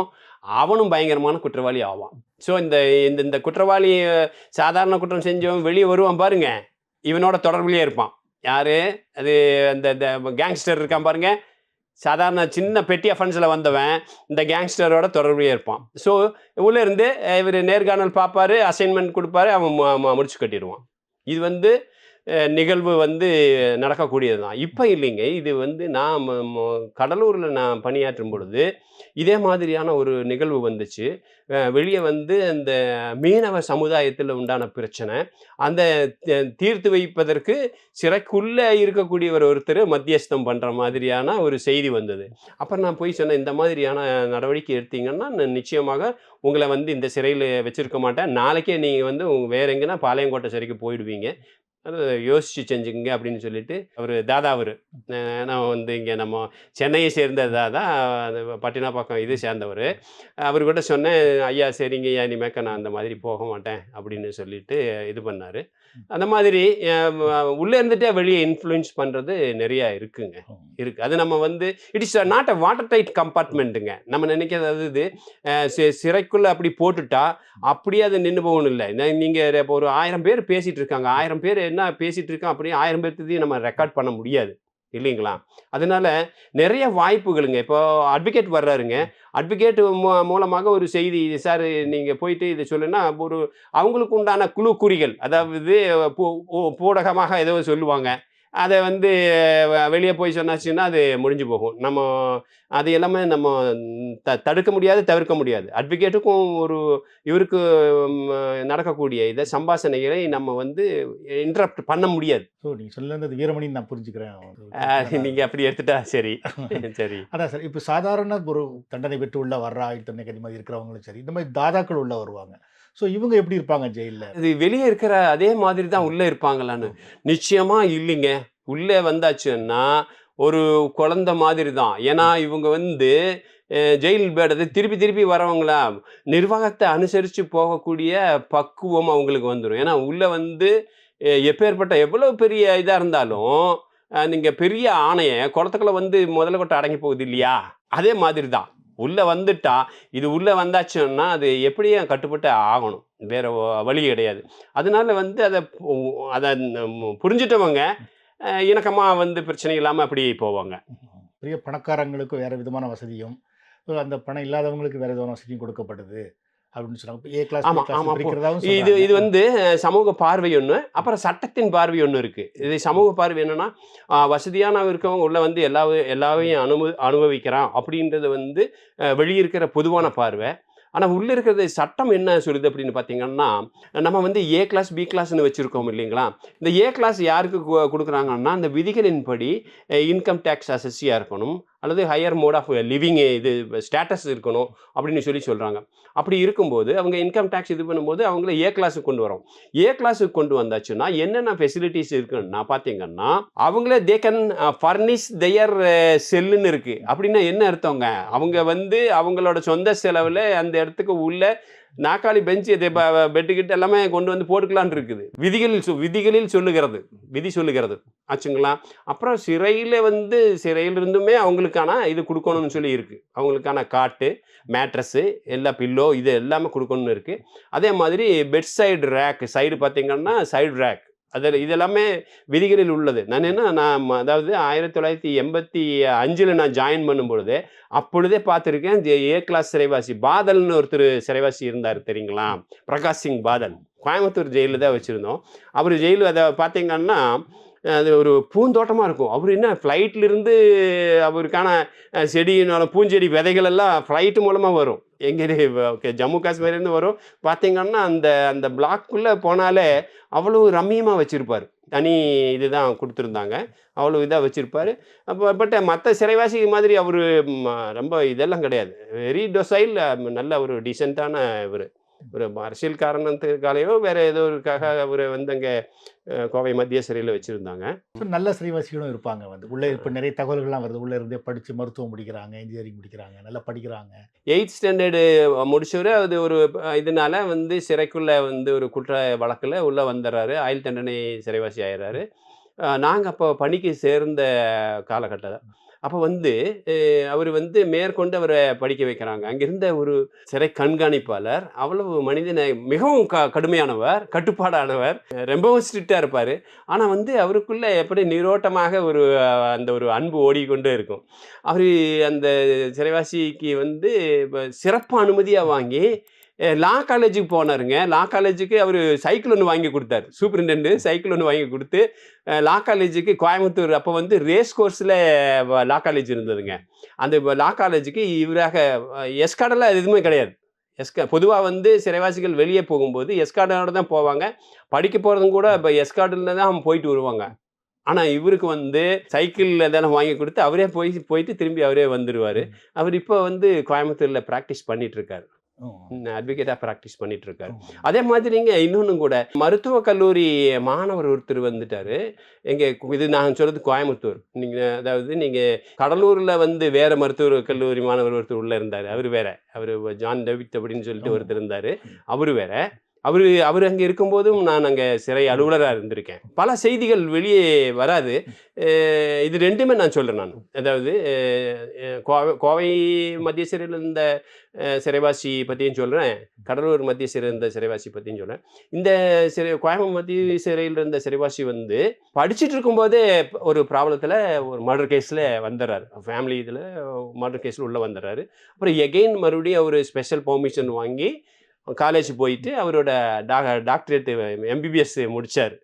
முடிச்சப்போ அப்புறம் ஆஃப்டர் அவர் ரிலீஸு வெளியே வந்துட்டார். ஃபர்தராக அவர் தொழிலில் இருக்கார். அதே மாதிரி ஜான் டேவிட் பற்றி ஊடகங்களில் வந்திருக்கு, நிறைய வந்திருக்கு. ஆனால் ஒரு இது என்னோட அப்சர்வேஷனுங்க, அவர் அட்மிஷன் வந்த அன்னைக்கு நான் very first day I was Jailer. Very first டே உள்ளே போயிருக்கேன். போயிட்டு நம்ம பேசும்போது எதற்குமே அவர் பதில் சொல்லலைங்க. எதற்குமே வெரி டஃப் கை. எதற்குமே பதில் சொல்லலை. அப்புறம் கொஞ்ச நாள் ஆக ஆக ஆக ஆக நம்மளோட அப்ரோச் வச்சு அப்படி கொஞ்சம் இதானார். ஆனால் அவர் செஞ்ச ஒரு எனக்கு பிடிச்ச நல்ல ஒரு காரியம் என்னன்னாங்க, பாரதியார் நம்ம கடலூர் மத்திய சிறையில் வச்சுருந்தோம். அந்த மத்திய சிறையில் கடலூரில் பாரதியார் எங்கே வச்சுருந்தாங்களோ அந்த கொட்டடை சுற்றியும் பூந்தோட்டமாக அமைச்சாருங்க. அது வந்து எனக்கு அவர்கிட்ட பிடித்த, ஏன்னா வெளியே வந்து அவர் முரட்டுத்தனமாக நடந்திருக்கலாம், கொலை செஞ்சுருக்கலாம், என்னமோ பண்ணியிருக்கலாம். ஆனால் வந்து அந்த பாரதியார் இந்த கொட்டடையை சுற்றியும் பூந்தோட்டம் அமைச்சாருங்க. அவ்வளோ அருமையாக பண்ணியிருந்தார். அது அது சில இது, ஏன்னா 2 பக்கம் இருக்கிறது. நல்ல பக்கத்தையும் நம்ம பார்க்கணும். மனிதனின் மோசமான பக்கத்தை நம்ம எப்படி பார்க்குறோமோ அதே மாதிரி அவனோட நல்ல பக்கத்தையும் நம்ம பார்க்கணும், இல்லைங்களா? நாவரசு கொலை வழக்கு வந்து தமிழ்நாடே உலுக்கின ஒரு கொலை வழக்கு வந்து. ஸோ அதை பற்றி எப்போ அவர்கிட்ட பேசுறதுக்கு வாய்ப்புகள் கிடைச்சதா சார்? அதை பற்றி, அதாவது நீங்கள் அது முழுக்க நான் அங்கே பணியாற்றின ஒரு 1.5 வருஷமாக நான் அங்கே பணியாற்றினேன். அதை பற்றி அவர் கொஞ்சம் கூட அது வெரி டைட் லிப்ட். அது அந்த ஏரியாவுக்கு நம்ம போகிறோம்னாலே அப்படியே அவர் பேச்சை தவிர்த்துருவார். ஆமாம். அதுதான் சொல்கிறேன் பாருங்கள். அதான் very first day I was there. அது அவர் அட்மிஷன் முதல் நாள் நான் தான் இருக்கேங்க, ஜெயிலராக இருக்கேன். ஸோ புதுசாக வர சிறைவாசிகள் எப்பவும் நம்ம வந்து அவங்கள பற்றி, அவங்களோட டெம்பர்மெண்ட் எப்படி என்ன வரும் அதை பார்ப்போம். ஏன்னா புதிதாக வரக்கூடிய சிறைவாசிகள் தான் ரொம்ப டெலிகேட்டாக இருப்பாங்க. அவங்க எந்த நேரத்தில் அவங்க வந்து தன்னை மாய்த்து கொள்ளக்கூடிய மனோபக்குவம் இருக்கக்கூடியவர்களாக இருப்பாங்க. சொல்ல முடியாது, டு த எக்ஸ்ட்ரீமு போயிடுவாங்க. சில பேர் பார்த்துக்கலாம், அதையவே பார்த்துட்டோம் அதை பார்த்துக்குவோம் அப்படின்ற மாதிரியான எண்ணத்திலே இருப்பாங்க. அதனால புதிதாக வரக்கூடிய சிறைவாசிகளை எப்போவுமே கொஞ்சம் உன்னிப்பாக கவனிப்போம். அவங்களோட பேச்சு கொடுத்து பார்ப்போம் எப்படி இருக்காங்க அப்படின்னு. ஜான் டேவிட் வந்து கொஞ்சம் டஃப்பான கேரக்டர் தான், வெரி டஃப்பான கேரக்டர் தான். நிறைய தகவல்கள் நீங்கள் சொல்லியிருக்கீங்க வந்து. ஸோ சிறைத்துறைக்குள்ளே வந்து என்ன நடக்குது, ஸோ சிறைவாசிகள் எப்படி இருக்காங்க அப்படிங்கிற சம்மந்தமாலாம் நிறைய தகவல்கள் வந்து பார்வையாளர்களுக்கு ரொம்ப உபயோகமாக இருக்கும் வந்து. நிச்சயமாகங்க. நேர்காணக்கூடிய உங்களுக்கு மட்டும் நான் அது சொல்கிறதில்ல, பொதுவாக எல்லாம் சொல்லுவேன். எந்த ஒரு குற்றமும் ஒவ்வொரு வாசப்படியில் தான் அது துவங்குதுங்க. நீங்கள் வந்து உங்களோட பேரண்டிங், அதாவது வளர்ப்பு முறை, அப்புறம் கூட பழகக்கூடிய நட்பு வட்டாரம், அப்புறம் அதற்கு அப்பாற்பட்டு அவர்களோட கல்லூரி தோழர்கள், பள்ளி கல்லூரியிலோட தோழர்கள், அப்புறம் நிகழ்வுகள். சில வேளைகளில் விபத்தாக சில நிகழ்வுகள், யாராவது ஒருத்தர் வந்து அவர் தாக்கிடலாம், எதிர்த்தாக்குதல், அப்புறம் அதனோட விளைவாக அவர் சிறைக்குள்ள வரலாம். அப்புறம் சில வேளைகளில் நிறைய வந்து இளைஞர்கள் மத்தியில் வந்து இந்த போதை பழக்கம் இருக்குது. இந்த போதை பழக்கத்தினால அவங்க என்ன பண்ணுவாங்க, ஒரு குரூப் சேருவாங்க. ஏன்னா அது சுலபமான ஒரு வாய்ப்பு. அப்போது அந்த போதைக்கு தேவையான பொருட்கள் வந்து உடனே அவர்களுக்கு கிடைக்காத போது வேறு ஒரு கிரைம் செய்யக்கூடிய வாய்ப்பு ஏற்படுது. அப்போ என்ன பண்ணணும், நம்ம குழந்தைங்க எப்படி போயிட்டுருக்காங்க, அன்றாடம் நம்ம ஒரு 5 நிமிஷமாவது நம்ம குழந்தைங்க மேலே நம்ம செலுத்தினோம்னா நிச்சயமாக நம்ம குழந்தையை காப்பாற்றுறது இல்லாமல் மற்ற அவர் கூட சேர்றவங்களையும் சேர்த்து நம்ம காப்பாற்றலாம். ஒவ்வொரு வாசப்படியும் தானுங்க, ஒவ்வொரு வாசப்படியிலிருந்து தானுங்க நம்ம எல்லாமே ஒழுக்கமாகட்டும், ஒழுங்கீனமாகட்டும், இங்கே ஒவ்வொரு வாசப்படியிலிருந்து தான் துவங்குதுங்க. இங்கே ஒரு இவர் சொல்லுவாருங்க, ஒரு வெட்ரன் ஆஃபீஸர், பிரிசன் ஆஃபீஸர் சொல்லுவார், வீட்டுக்கு அடங்காதவன் தெருவில் அடங்குவான், தெருவில் அடங்காதவன் ஊரில் அடங்குவான், ஊர்லேயே அடங்காதவன் எப்படியும் வந்து ஜெயில் தான் அடங்குவான். அப்போ செத்தா வந்து சுடுகாடு, நீ எதை கெட்டேனா சிறைக்காடு அப்படிம்பாரு. கெட்டு போன நீ, அதாவது ஒழுக்கம் கெட்டு போனேன்னா, உச்சத்துக்கு ஒழுக்கம் கெட்டு போனேன்னா கடைசியாக நீ வந்து சேரும் இடம் சிறைச்சாலை அப்படின்னு சொல்லுவார். அதனால அப்போ வந்து இருந்த சிறைகள் வேறு, இப்போ இருக்கிற சிறைகள் வேறுங்க. அப்போ இருந்த சிறைகள் வந்து ஒரு அடிமைகளாக அடக்கி வைப்பதற்காக இருந்த சிறை. இப்போ அப்படி இல்லை. நமது தேசத்தின், நமது நாட்டின் ஒரு பிரஜை, அவர் வந்து வழிமாறி போயிருக்கிறார். அவரை சரியான வழிக்கு கொண்டு வர வேண்டும், அல்லது அவர் மேற்கொண்டு குற்றம் செய்யாமல் தடுக்க வேண்டும் என்ற ஒரு நல்ல பாதுகாப்பு நோக்கத்திலும் திருந்தும் நோக்கத்திலும் இப்போ சிறைத்துறை நடைமுறைப்படுத்திட்டு வருதுங்க. சிறை விட்டு வெளியே வராங்க பாருங்க, விடுதலை ஆகிறாங்க பாருங்க, அவங்கள வந்து மறுபடியும் சிறைக்கு போகாமல் இருக்கிறதுக்கு என்னன்னா அவங்களுக்கு வந்து ஒரு சப்போர்ட். என்ன சப்போர்ட்னா, நீ மாரல் சப்போர்ட். அவனுக்கு மேலே ஒரு ஸ்டிக்மா கொண்டு வராமல் நம்ம எதாவது பண்ணணும். இது டபுள் எட்ஜ்டு வெப்பனுங்க. அந்த ஸ்டிக்மா இருக்கிறதுனால தான் நிறைய பேர் போகாமல் இருக்காங்க. அந்த ஸ்டிக்மா இருக்கிறதுனால வெளியே வந்து வாழ முடியாமல் இருக்காங்க. அதனால இதை கொஞ்சம் நம்ம ரொம்பவுமா உன்னிப்பாக கவனித்து அதை இது பண்ணணும். ஒட்டு மொத்தத்தில் நம்ம யாரை மறந்து போயிட்டோம்னா, விக்டிம்ஸ் அப்படின்றத மறந்து போயிட்டோம். சிறை அதாவது ஒரு குற்றச் செயலை தடுக்கணும், குற்றவாளியை மீட்டெடுக்கணும், அவனுக்கான ரிஹாபிலிட்டேஷன் பண்ணணும், அவனுக்கு உள்ள வந்து பல வசதிகள் செஞ்சு கொடுக்கணும், அப்புறம் கான்ஜுகல் ரைட் கொடுக்கணும். இப்படி பலதெல்லாம் பேசிட்டு இருக்கிறோம். ஆனால் வந்து விக்டிம்ஸை பற்றி நம்ம மறந்தே போயிட்டோம். விக்டிம்ஸ் வந்து ஏன்னா இந்த சமுதாயத்தில் யாரும் கேட்பாரற்ற ஒரு பகுதியாக இருக்குது. ஆனால் அவங்க விக்டிம்ஸை மீட்டெடுப்பதற்கான விக்டிம்ஸு ஃபண்டுன்னே பெரிய ஒரு இது இருக்குது. அதுக்கு வந்து சரியாக வந்து அதை மேலாண்மை செய்வதற்கு தனியாக ஒரு துறையை ஏற்படுத்தினா நல்லா இருக்கும். ஏன்னா சிறைத்துறை, அதே மாதிரி காவல்துறை, நீதித்துறை இந்த 3ம் சேர்ந்த ஒரு குழு ஏற்படுத்தணும். அப்போ தான் அந்த மேலாண்மைக்கு சரியாக இருக்கும். அதாவது விக்டிம்ஸ் ஃபண்டை வந்து மேலாண்மை செய்வதற்கு, விக்டிம்ஸை வந்து அவர்களுக்கு உண்டான சப்போர்ட் கொடுக்கறதுக்கு 3 துறைகளும் சேர்ந்து ஒரு குழுவாக ஒரு போர்டா அல்லது ஒரு நிர்வாக குழுவாக அமைச்சாங்கன்னா நல்லா இருக்கும். மிக்க நன்றிங்க. நல்லா